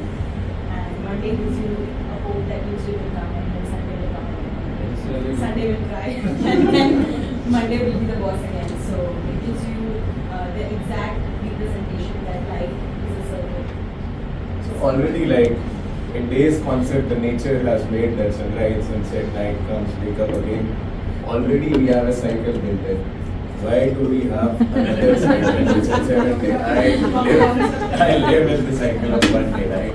Every day morning it's a new start. Why does it have to be an extra concept which is imposed on us and which we don't like? So that is why it is a circle. I want to live in small circles. So Monday gives you a chance of every circle to be some circles can be bigger.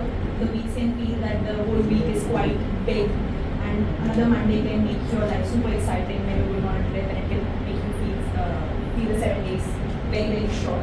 So it can show you that it is all about perspective, and the 7 days can look like years for someone, and because of your attitude and your perception, can also be like few minutes of. So it is all about perception. So why be very fussy about being called as a man? Okay, thank you so much. So I'd just like to ask the jury to go ahead with this case itself and not take a preconceived notions about Monday. So saying that, who all does think that the prosecutor was able to convince you all that Monday is the worst day of the week? And all things. One minus And who all thinks that yes, the defendant was able to defend themselves by saying that yes, Monday is a fresh start and brings you. Yay, I won. Monday won. So Monday Happy is Monday not tomorrow. guilty. Thank you guys. Thank you. So who wants to be the next two people?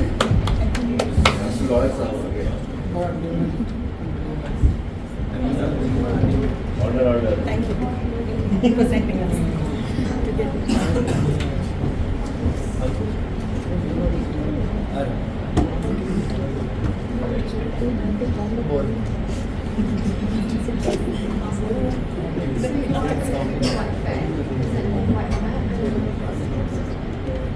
So you prove that Wi-Fi is unreliable, manipulative, and emotionally exhausting. And Wi-Fi, you need to explain how you are overworked, underappreciated.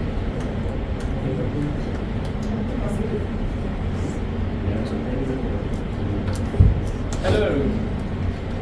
How many of you were preparing for the meeting and suddenly the power cuts?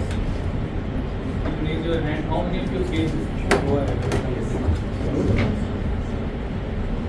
So this survey tells us Wi-Fi is not reliable on its own. It's dependent on the other.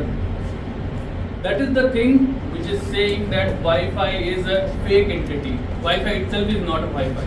It's connected with wire. You can check it's an optical fiber it's connected. That's why my case is Wi-Fi is unreliable, manipulative, and emotionally exhausted when you are not able to connect with the proper network. Thank you, Mr. Prosecutor. I would like to deal with the charges in two parts. One would be my preliminary objections, and the second would be my response to the allegations of merits. Now, first, I feel this, I would say that this entire trial is totally misconceived. Because in a criminal trial, we need to establish actus reus and mens rea, which means mens rea means that there was an intention or a knowledge with which act was done. Objection before going into legal trouble. So, I was explaining. So, basically, there has to be an intention or knowledge. And second, the act should have been caused by me. It should have been the proximate cause of what I did. Now, when you talk about any of this disappearing during important online news, do you think that the Wi-Fi has the brain to be intentional about all these things? And second, even if we leave the technical objections aside, disappearing during important online meetings, who decides which meeting is important? Providing only one bar during emergency. Why are you in an emergency? It's up to you, not up to the Wi-Fi. Showing favoritism towards certain groups. Now, this is what sole losers do. Right? They say that you're being you're showing favoritism to someone else. Now, look at what the Wi-Fi does. Your whole life, you feel that it's come to a standstill when you don't have Wi-Fi. Right? It's up to you. It's on you when you have an online meeting and it's important you should have a UPS or electricity goes off. Sorry, please have power backup. You have only one bar during emergencies. Who relies on a Wi-Fi during emergencies? You have your mobile data. Do you pay the bills? Showing favoritism towards certain rules. How vague is that charge? What are those certain rules? What kind of favoritism? How am I even supposed to defend this? Please be specific in your charges. So defendant himself convinced himself that Wi-Fi is not reliable. You need to turn on your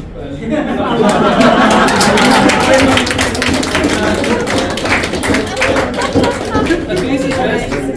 So I can't say Pay a broadband bill if you want the Wi-Fi to be reliable. Now, if you're not paying your broadband bills, if you have an operator like Jio, which is unreliable, it's not the fault of the Wi-Fi, right? So please be a little mindful of your choices and please have backup plans.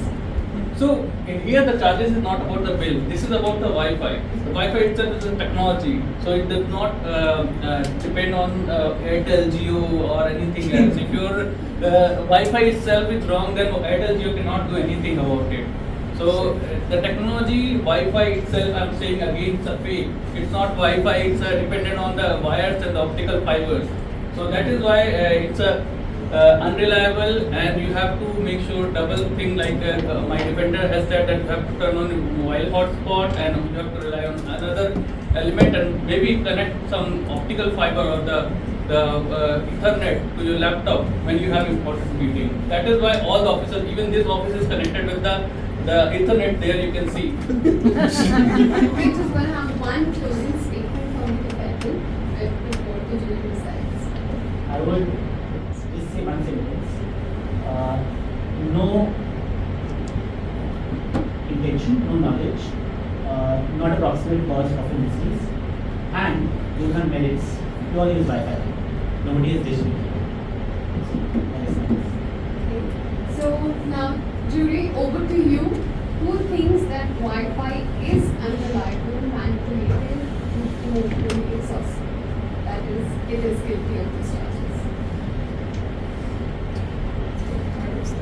And who all think that Wi-Fi is not guilty, they're in fact overworked and unreliable?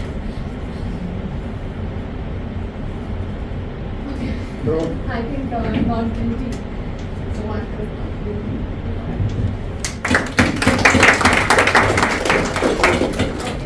So thank you guys. This was my time to judge. Over to GE.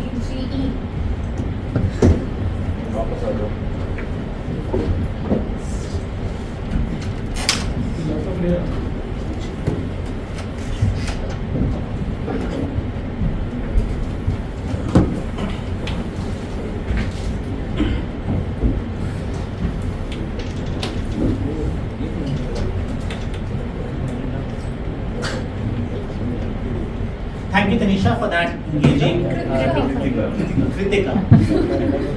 I will get better in this. So thank you, Kritika, for that engaging table topic session, and welcome to the evaluation session now. First, we'll hear from the speech evaluators who will be evaluating the paired speeches. Then we'll hear from the auxiliary role players. Finally, I'll present my report towards the end.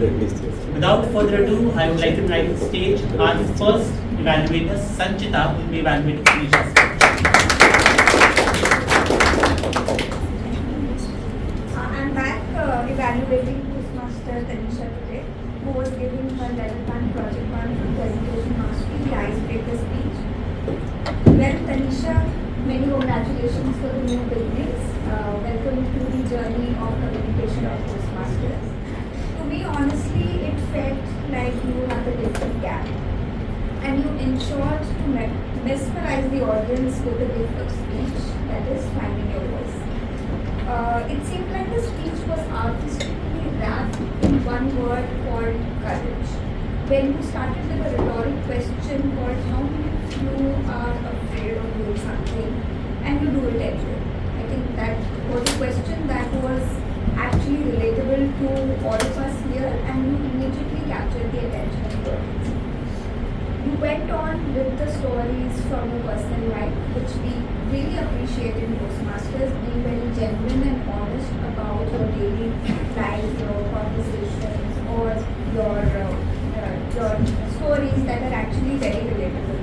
You went on to tell that you are a chartered accountant by profession, and not only bagging on the fact that you are a chartered accountant, you took us on a journey from a little girl in a small town to where you are currently in a metro city like Gurgaon, talking about the struggles, the daily struggles of your life.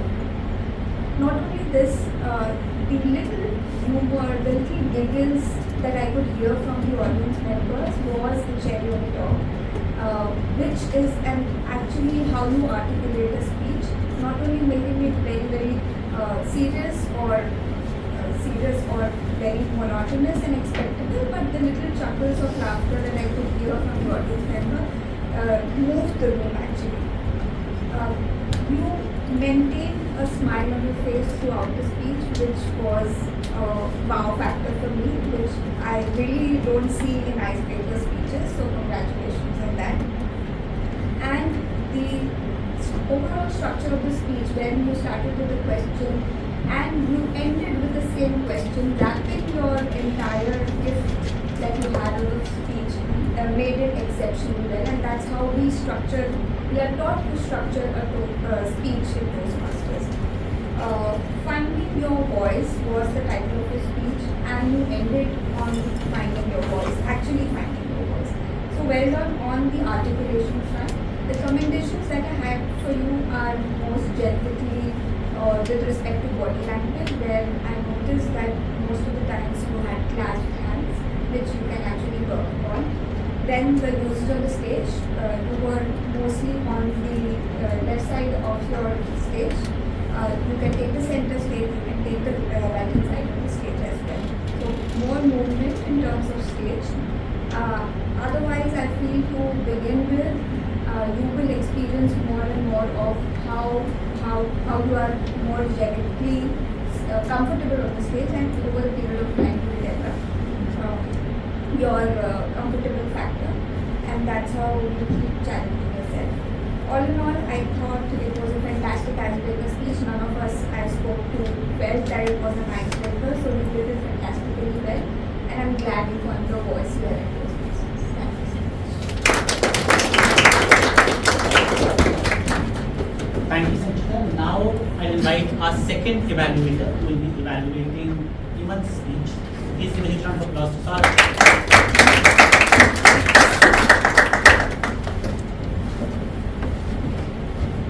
Iman's speech was on topic actually was suggested was on kindness communication style. But I'll have to address the elephant in the room, so there was not much about that. Being said that, I will now try to evaluate your speech with respect to what you actually did and apart from that. So first and foremost, what I noticed was you presented a story formatted speech. And in a typical story, I look for certain elements. First is the book, then there is the setup, the challenges, and eventually the resolution. That is the 4-part structure. Now looking at how you perform this way. So let's understand the story. So you started the story with imagine particular setup on a journey in a plane. So that was the whole setup, and then you brought us to how your sister's story was. She was trying for CA eventually multiple times, and that was a struggle. That was a challenge that had to go. And then suddenly a twist comes in the story around the phone call and meeting the I think vice president. That whole story actually created the whole narrative that we do for a story, which gives that ups and downs in the story. And eventually it was resolved with the goal. But there was one critical element missing in the story. In a story there are two main elements. One is the want and the other is the need. What I mean by this, want is the objective, what you are seeking, the goal in the story. And need is the learning or the most desire, which will transform you as a person. So that transformation journey which we expect in the story, that was missing. The want was covered, but the need was never addressed. Now let's look at your delivery. First and foremost, I would say you tried playing with your voice, and that was done quite well. There was a good amount of variation. And also, the other aspect that I look for a speech is that emotional variance. When you're feeling a little sad or excited, that was it. It could even go further as you try and give more speeches, it will get the variance will be higher, so you will be able to move up and down the spectrum. One thing that I noticed, which you actually can do, is when you are telling a story. I can understand that you have practiced it a lot and you want to not miss any part, but because of that, you're not adding some points. So what happens is that whenever you're changing a context, or you want to grab people's attention, you want to deliver that emotional leverage in terms of how heavy this particular circumstance is, you have to drop a pause and let the audience feel that experience. Oh my God, something big has happened. She was trying to clear CA, but it did not happen. That was the emotional depth. You need to let the audience feel that void and that let them revel in that emotion. So that is something that was missing. So just to summarize your whole speech, I would say please, first and foremost, please follow the speech objectives, and as for your storytelling, I can already tell that you already have the structure and the delivery in place. Just work on improving the pacing, and you'll be a very good storyteller.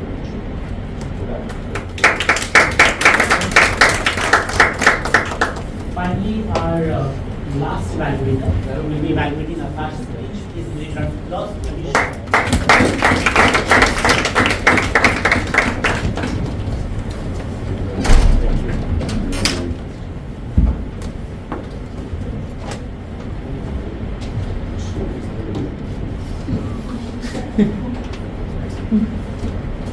Good afternoon, everyone. So today I evaluated Akash speech today. So it was great speech, very relatable topic. You started with the question, date opting. I really liked you, especially two examples. One is relationship, second one is family example. For me, which is very relatable. Good hand gesture, well structured speech. But my two suggestions, especially, my one suggestion is try to speak louder, because your voice was not reaching properly, especially. It was same all the time. So it could be louder. And my second suggestion would be, you was frequently moving from one side, left side to right side, the right side to left side without any purpose. So it would be definitely a try to avoid that. And overall, it was a great speech, meaningful speech, very clear message, relatable. So I look forward to your next speech. And thank you so much. It was your second speech.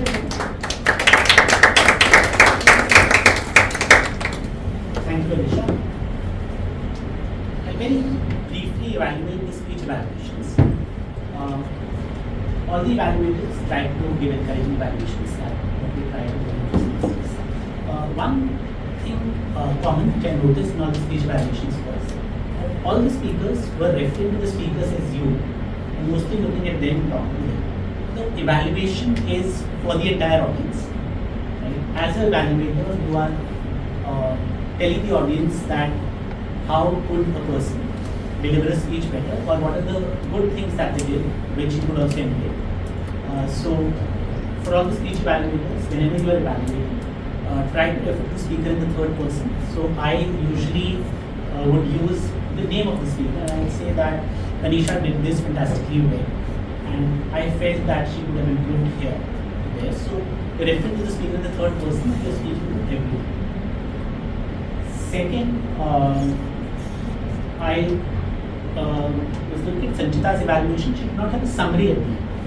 Now, it's very important to have a summary because you've said so many points in those 2 or 3 minutes that when you summarize them, it becomes more memorable for the speaker as well as the audience. They take back the evaluation for them. Also, for instance, Alisha's evaluation was very short. Now, how do you make an evaluation of the optimum time limit and also make it of value for the audience?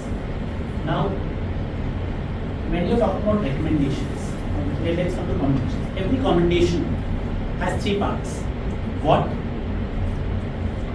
where, and why. Which means that what are you commending the person on? Where in the speech was that thing done? And why does it matter?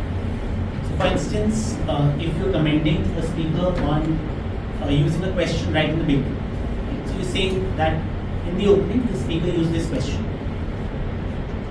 So your what is addressed and where is also addressed. And why? Why does it matter? So you say that okay, now opening with a question makes the audience reflect on their own experiences, right? And it immediately engages them.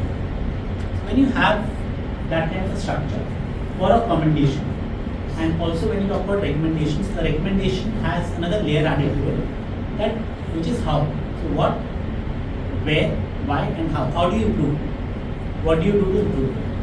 When you address all these things in both your commendations and recommendations, you'll be able to fill up your entire 2-3 minutes quite well. And you'll be able to give value not just to the speaker, but also to the audience. Okay, now it's time for our auxiliary role players. I'll invite them here one by one. First, our timer, Harp.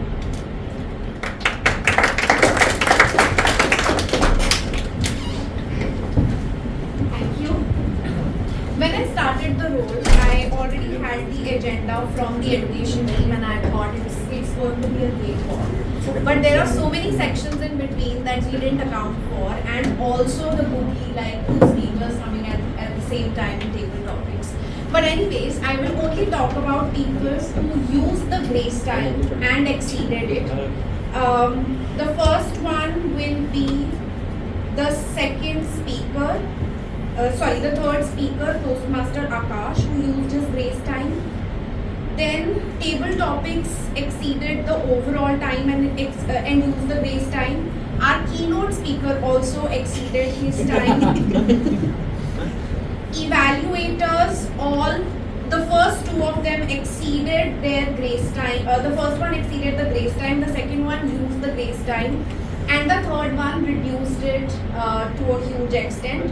With that, I think overall, if we look at the section-wise utilization of time, it was pretty on point.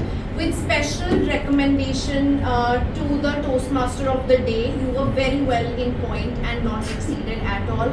President, to cut your time, thinking that we have exceeded, but just saying according to the schedule, you could have used 3 more minutes. With that, I will close my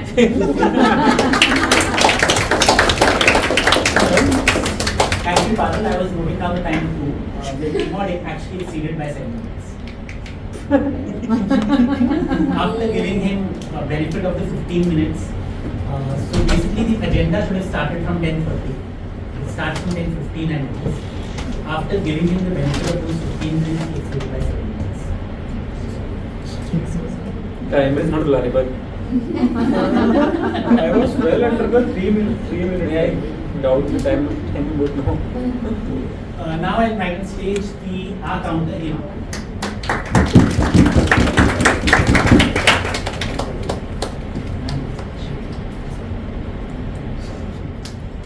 afternoon, everybody. It was a scintillating speech by everybody and kudos. And apparently, it was more like a gift of gab. I couldn't find many with filler words, but I do have some with me. But I'm going to present it more like a filler spending report as a shout out to all our CAs here. So to begin with, the prepared speeches, I would say Hemant was a thrifty spender who only used one filler word, so it was just his filled cost of and then Akash was mindfully restricting his filled cost and so it kind of gave some, like some kind of mishaps to your flow, but you were very consciously taking care of your cost investment. And Tanisha, I really appreciate you because as a first-time spender, you were fabulous in guarding all your filler words. Apart from that, I would say as a club, we have spent 460 rupees, that's as a filler words. So we are doing good. Maybe we have to benchmark it and try and do better business next time. Thank you all. Now the grammarian, Vilash.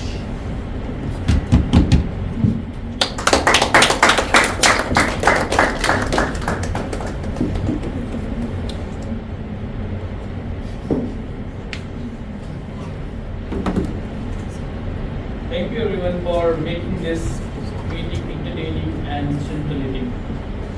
Today it was an interesting meeting with a lot of variations and lot of discussions, and I quote one line that your speech is as jewelry when your words are jewels.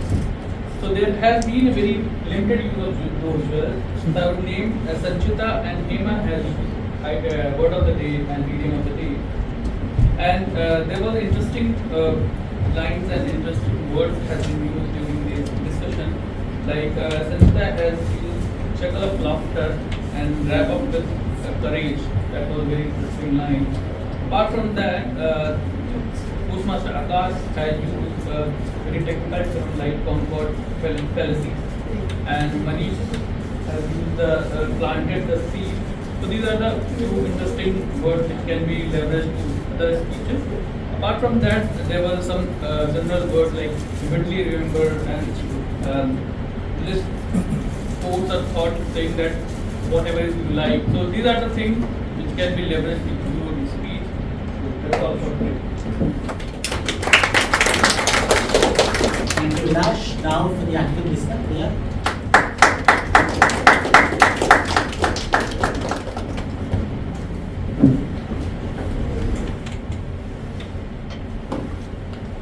Good afternoon once again. Well, for me, today's session was very educative, especially by TM Ankur. So far, this active listening session, we will always have a fun session, but today the questions are a little bit different. I'm not sure how you guys are taking it, but let's start the session. We can divide the entire people with two groups. This is the center line, and this one in group A and group B. Well, we have well-defined line now. So can we write something? Or we can write it. Okay, so group A and group B. So the question first is for group A. I am a part of group A. Yes, you're part of You group cannot A. be. You cannot be the arbiter and also be a part. I'm standing in the middle of the group, so this is the first one is, question is to group A. What brings Tanisha to Gurgaon? Marriage. Okay. The second question is for group B, point given to group A. How Tanisha find her voice? Coming to Toastmasters. Becoming Good morning. Bhavya, be little bit louder. Currently, but it is always shadowed because of the slow voice. I slept 3 hours. Okay, so the third one. So 1 mark today. On which attempt Heman's sister left with 3 marks?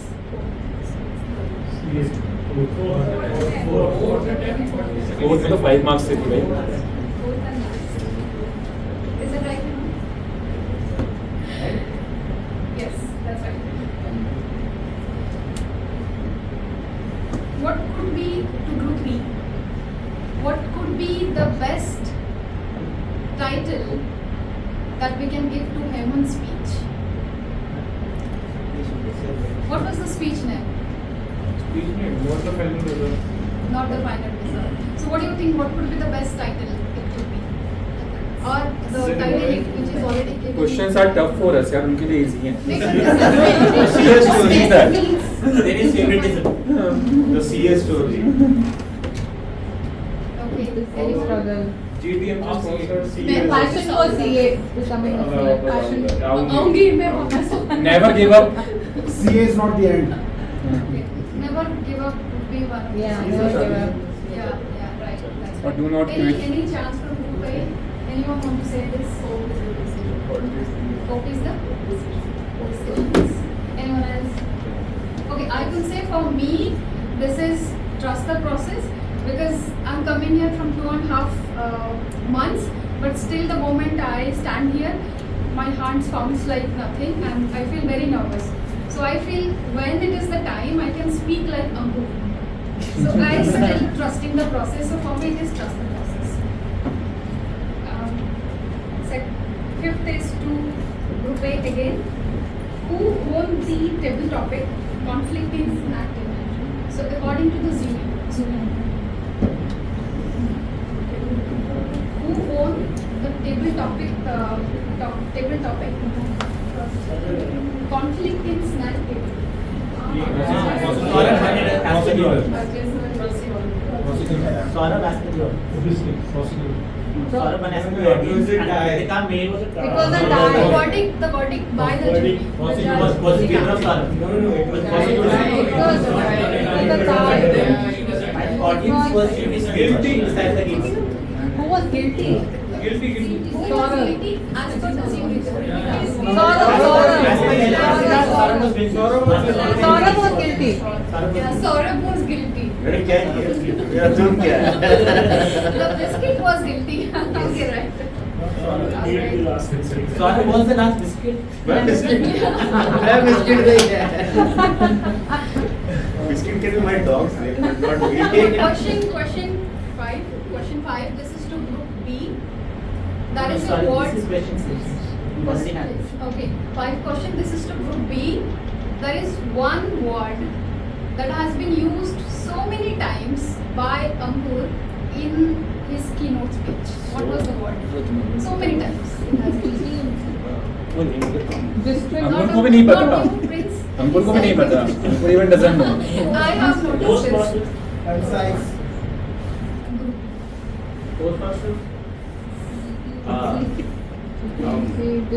Manish. इतने सारे allowed नहीं हो गया. There is a Mentee. so there is a word ऐसा तो कुछ नहीं which था. the grammarian also noticed. Vivid. दो time किया था vivid तो यार. Word has been used 6 times. So Communication. Manish की 4 बार यूज किया था. 6 बार किया. So vivid was something, and the 7th question was group A. What was the 3 things Ankur mentioned that the speaker should keep in mind before choosing the speech?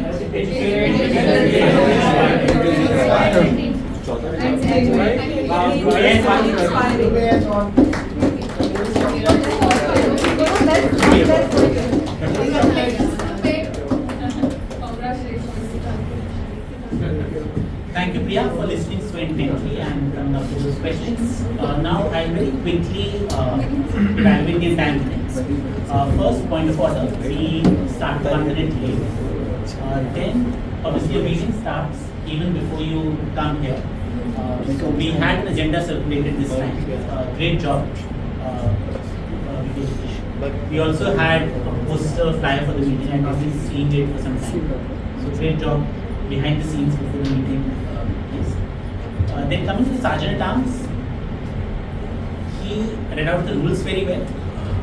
Just a couple of recommendations. One, as Ankur said, the energy was lacking. So the Sergeant at Arms is supposed to bring energy at the beginning. I felt that was missing. Second, I don't think the mission was read out word by word. There were some deviations. Now, the club mission is very important, and I would suggest that if you don't remember it, you can read it out rather than relying on it. Third, which is a pattern I noticed across a few role players, the Sergeant at Arms did not introduce the presiding officer did not introduce the team mod, the team mod did not introduce the general evaluator or the table topics master. Now, these are major role players who need to occupy the stage for a long time. And if you introduce them, one, it gives people context as to who is coming on stage and why should they listen to them, it gives credibility. And it also helps people connect with each other. So, for instance, if I know that Ankur is a CA, right, and I want to speak to him after a break or something, I have that data point through which I can connect with. So, introductions, very important. The presiding officer, he explained Toastmasters really well to the guests. Just one suggestion, there is no hard and fast rule, but if you ask for their introduction, the guest introduction first, then you have really earned the right to talk about Toastmasters after that. So whenever I am the presiding officer, I prefer to seek their introductions first and then give them introduction about Toastmasters. But totally the way you want to go with it, just one different point of view that it means. Coming to the Toastmaster of the day, wonderful theme, and he did that very well. A couple of suggestions, you engage the audience, it's very relatable. This whole thing of having a visual thing here, amazing. Just a couple of suggestions. One was about the introductions. Second, that when you started the prepared speech section, right, at that time don't bring the theme, because that disrupts the flow of the prepared speech section. What happens is that if I'm a speaker and I'm nervous, it's my second speech or my third speech, I'm waiting and I'm thinking, when will this theme thing stop? Right? That also takes away attention. Right? So at least one person or at least the three speakers were there once the prepared speech section started, did not get entered here. So you had to talk about 4 scams. One scam would have been spoken about before the GE introduction, one after the GE introduction, one after your prepared speech section ended, or maybe at one place would have had 2. So, and kept the prepared speech section totally separate, let it go on and don't let the thing, because it can interrupt the flow. Then coming to the table topics master, great job. You had a courtroom type thing, so I was very excited to see what you do with it. Very innovative, and we should have such innovative things. Just one suggestion, very minor, that a table topics master usually should also state what is the purpose of the table topics section for the benefit of the guests. There are 2 purposes. One, that we work on our impromptu speaking skills, and the second is that everybody present in a meeting, or the maximum people present in a meeting gets a chance to speak. So that will be decided to begin. Supplementary role, the speech evaluators are already evaluated. The supplementary role players, time of power, I would have loved if you had told us the specific time that each one took. For instance, if Tanisha's speech time was 5 minutes, she took 5 minutes 20 seconds. So I am, at least as a speaker or as an evaluator, I'm very interested to know what exactly was happening. So that really helps. Good. I also really like how you introduced and finally we did a great job. So thank you, and I would now like to hand it over to the TP Education for taking this place.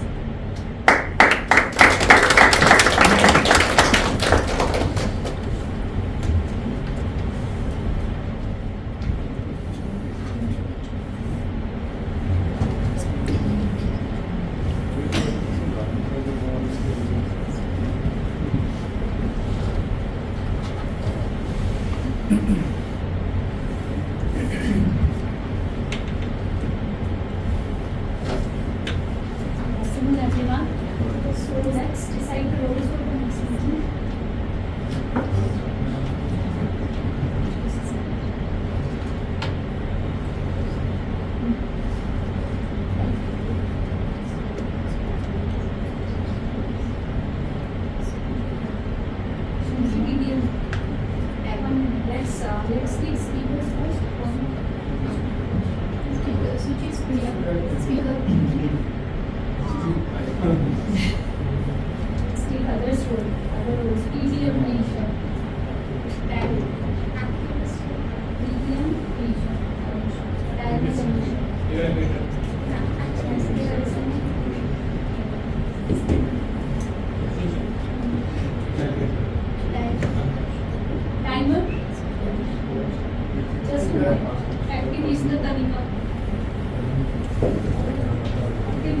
already there.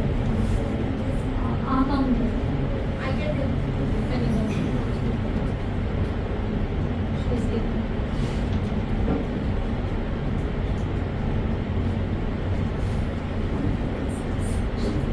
Evaluators. T-mod. कीमोड में आशीष को दे दूँ T-mod was already booked last week. This will not take one. Marish has already booked.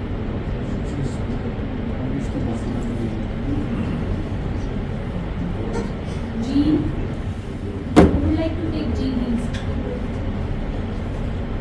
I'll take activities now.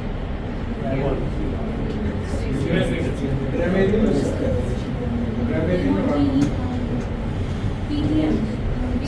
Suchi? There is one question here has. So how this pre-booking things will be Actually, last week 2 people were there for the team. Okay, Ajay and Marish. So they decided one will take this week and one will take this week. Speaker joined.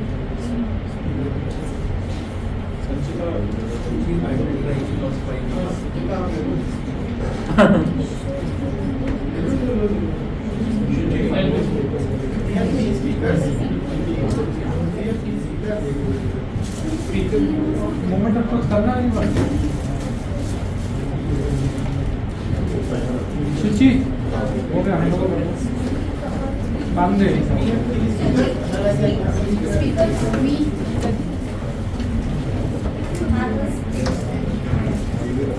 Can we take 4 speakers? Yes, we might have MOT next time. Yes, we have to locate the Evaluators?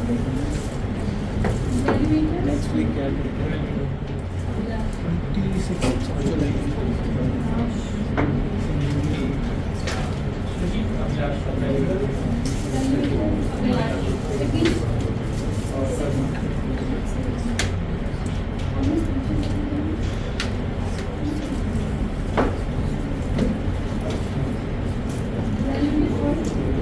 Anyone who would like to take evaluation? सुची बाद में कर लेंगे side आप hand over So I would like to hand over the stage to President Vishnu.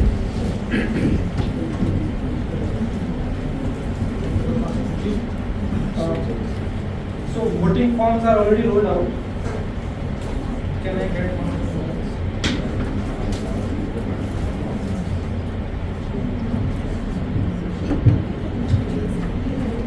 Why have you made email and mandatory? Signing is mandatory.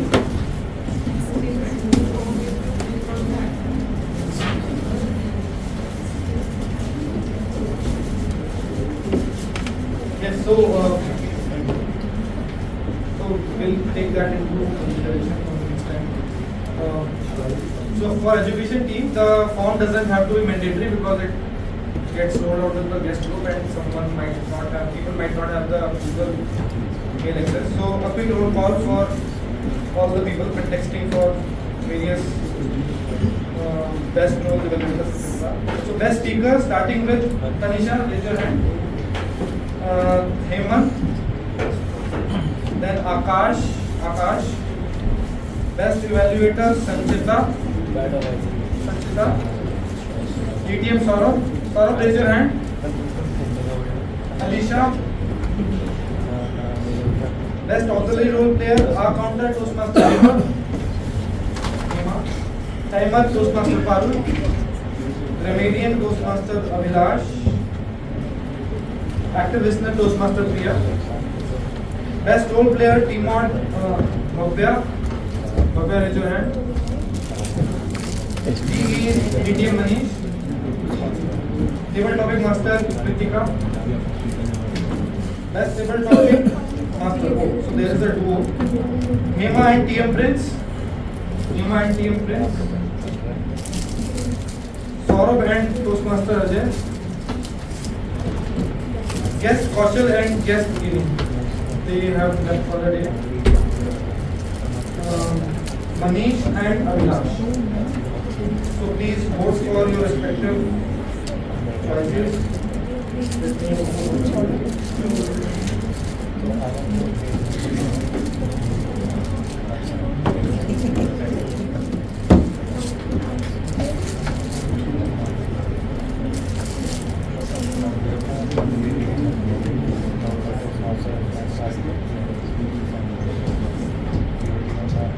you. So, an important announcement.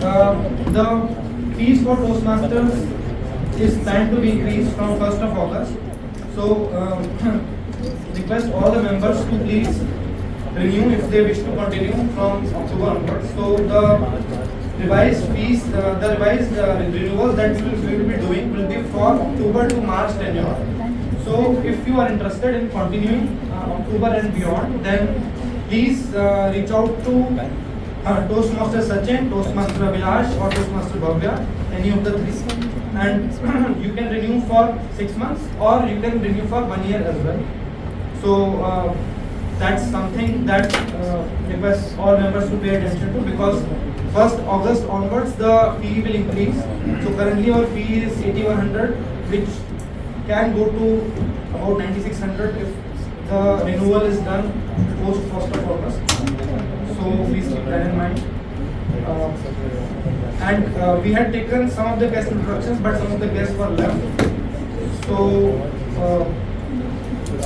I think we can start from here. Just tell us what you do and any feedback, suggestions regarding this today's session.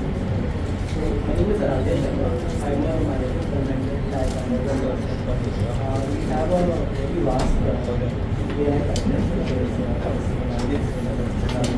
so I think the result of the session is it was very insightful, very good. I had attended a few sessions while I was told all of these sessions were held.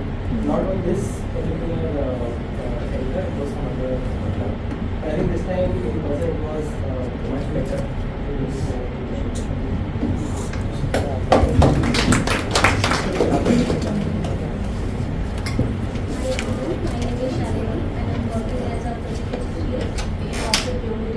I was part of GTMC before, but didn't continue, and I'm here once again to continue the journey.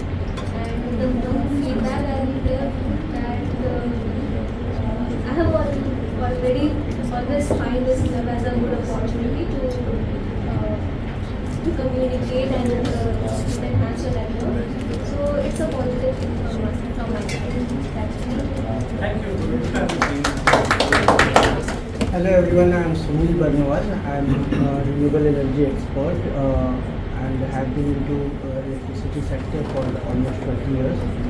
And I was part of GTMC before. For around 6 months I was a member of GTMC, and it was around 3 years ago.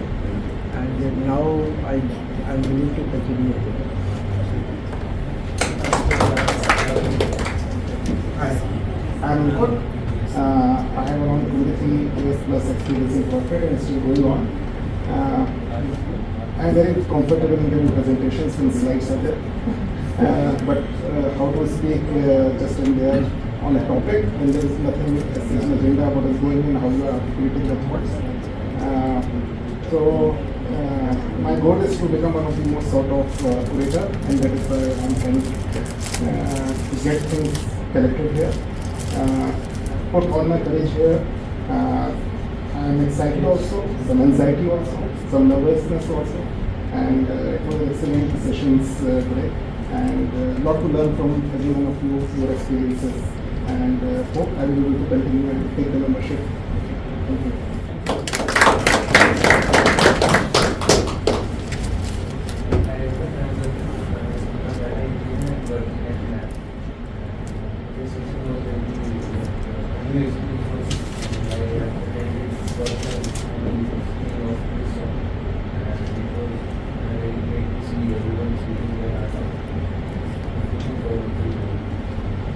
I think we have a corporate club at now. If I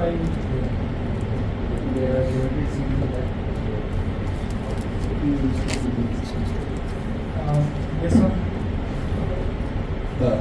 I'm Sunil Chopra, a retired defense officer. I served in the Indian Army for 23 years, and thereafter I've been running my own institute in Delhi to enroll people into the defense forces as officers.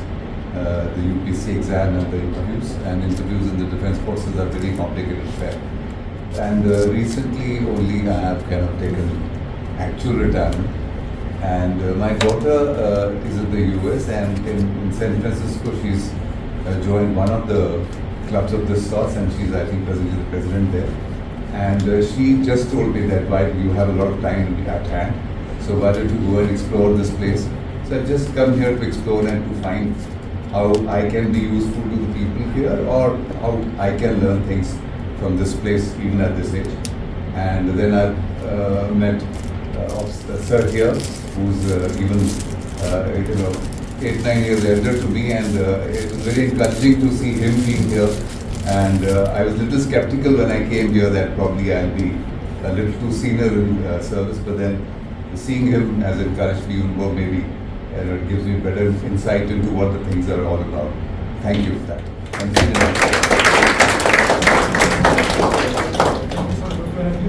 Have I missed any of the guests? Hi everyone, I am Karthik, and I have 7 years of experience, and I'm market consulting at Jul'26. It's a great time, and special thanks to Bhavya and Alisha, because they just pushed me to come here, and it's a great time here, and definitely I learned a lot here, and looking forward to joining you. Thank you.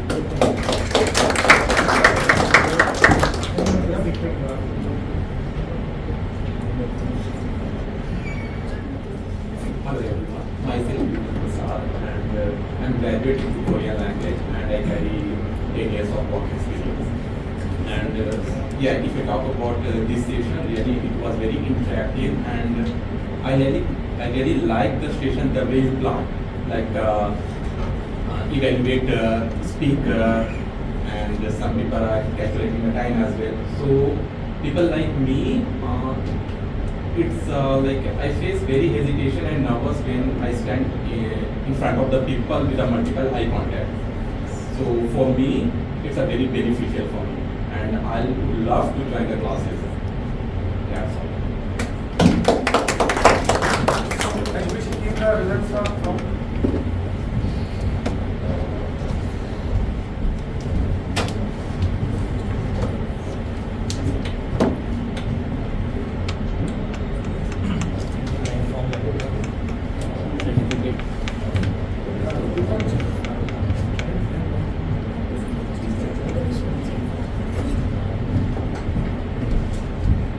So best table topic speakers? Any guesses? Saurabh and Ajay.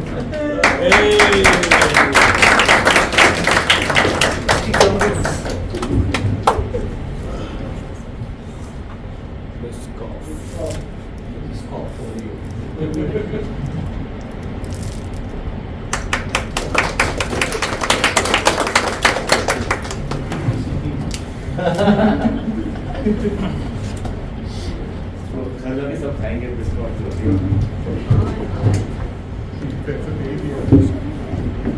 Best auxiliary role player. Postmaster Priya.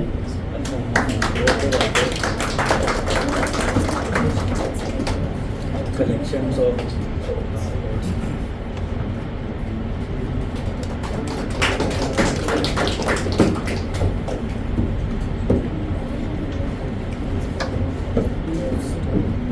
Best evaluator. Any guesses? Postmaster Secretary.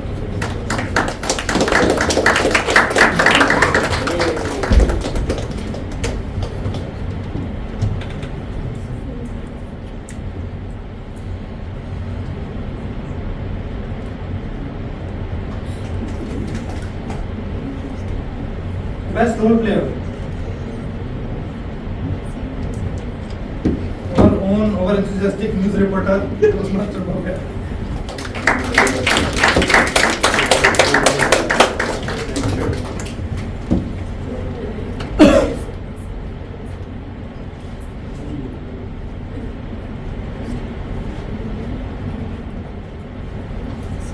Best speaker. Tanisha.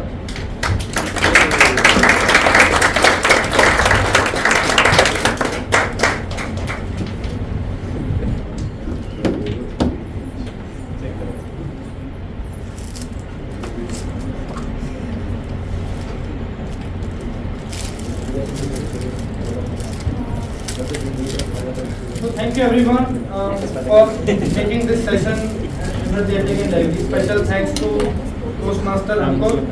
His keynote speech was as educating, entertaining as well as inspiring for all of us.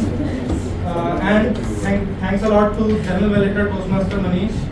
A lot of great suggestions have come from the way he has conducted the session today. So we'll think about it and discuss more on it, on how to imbibe them and improve the quality of our sessions going forward.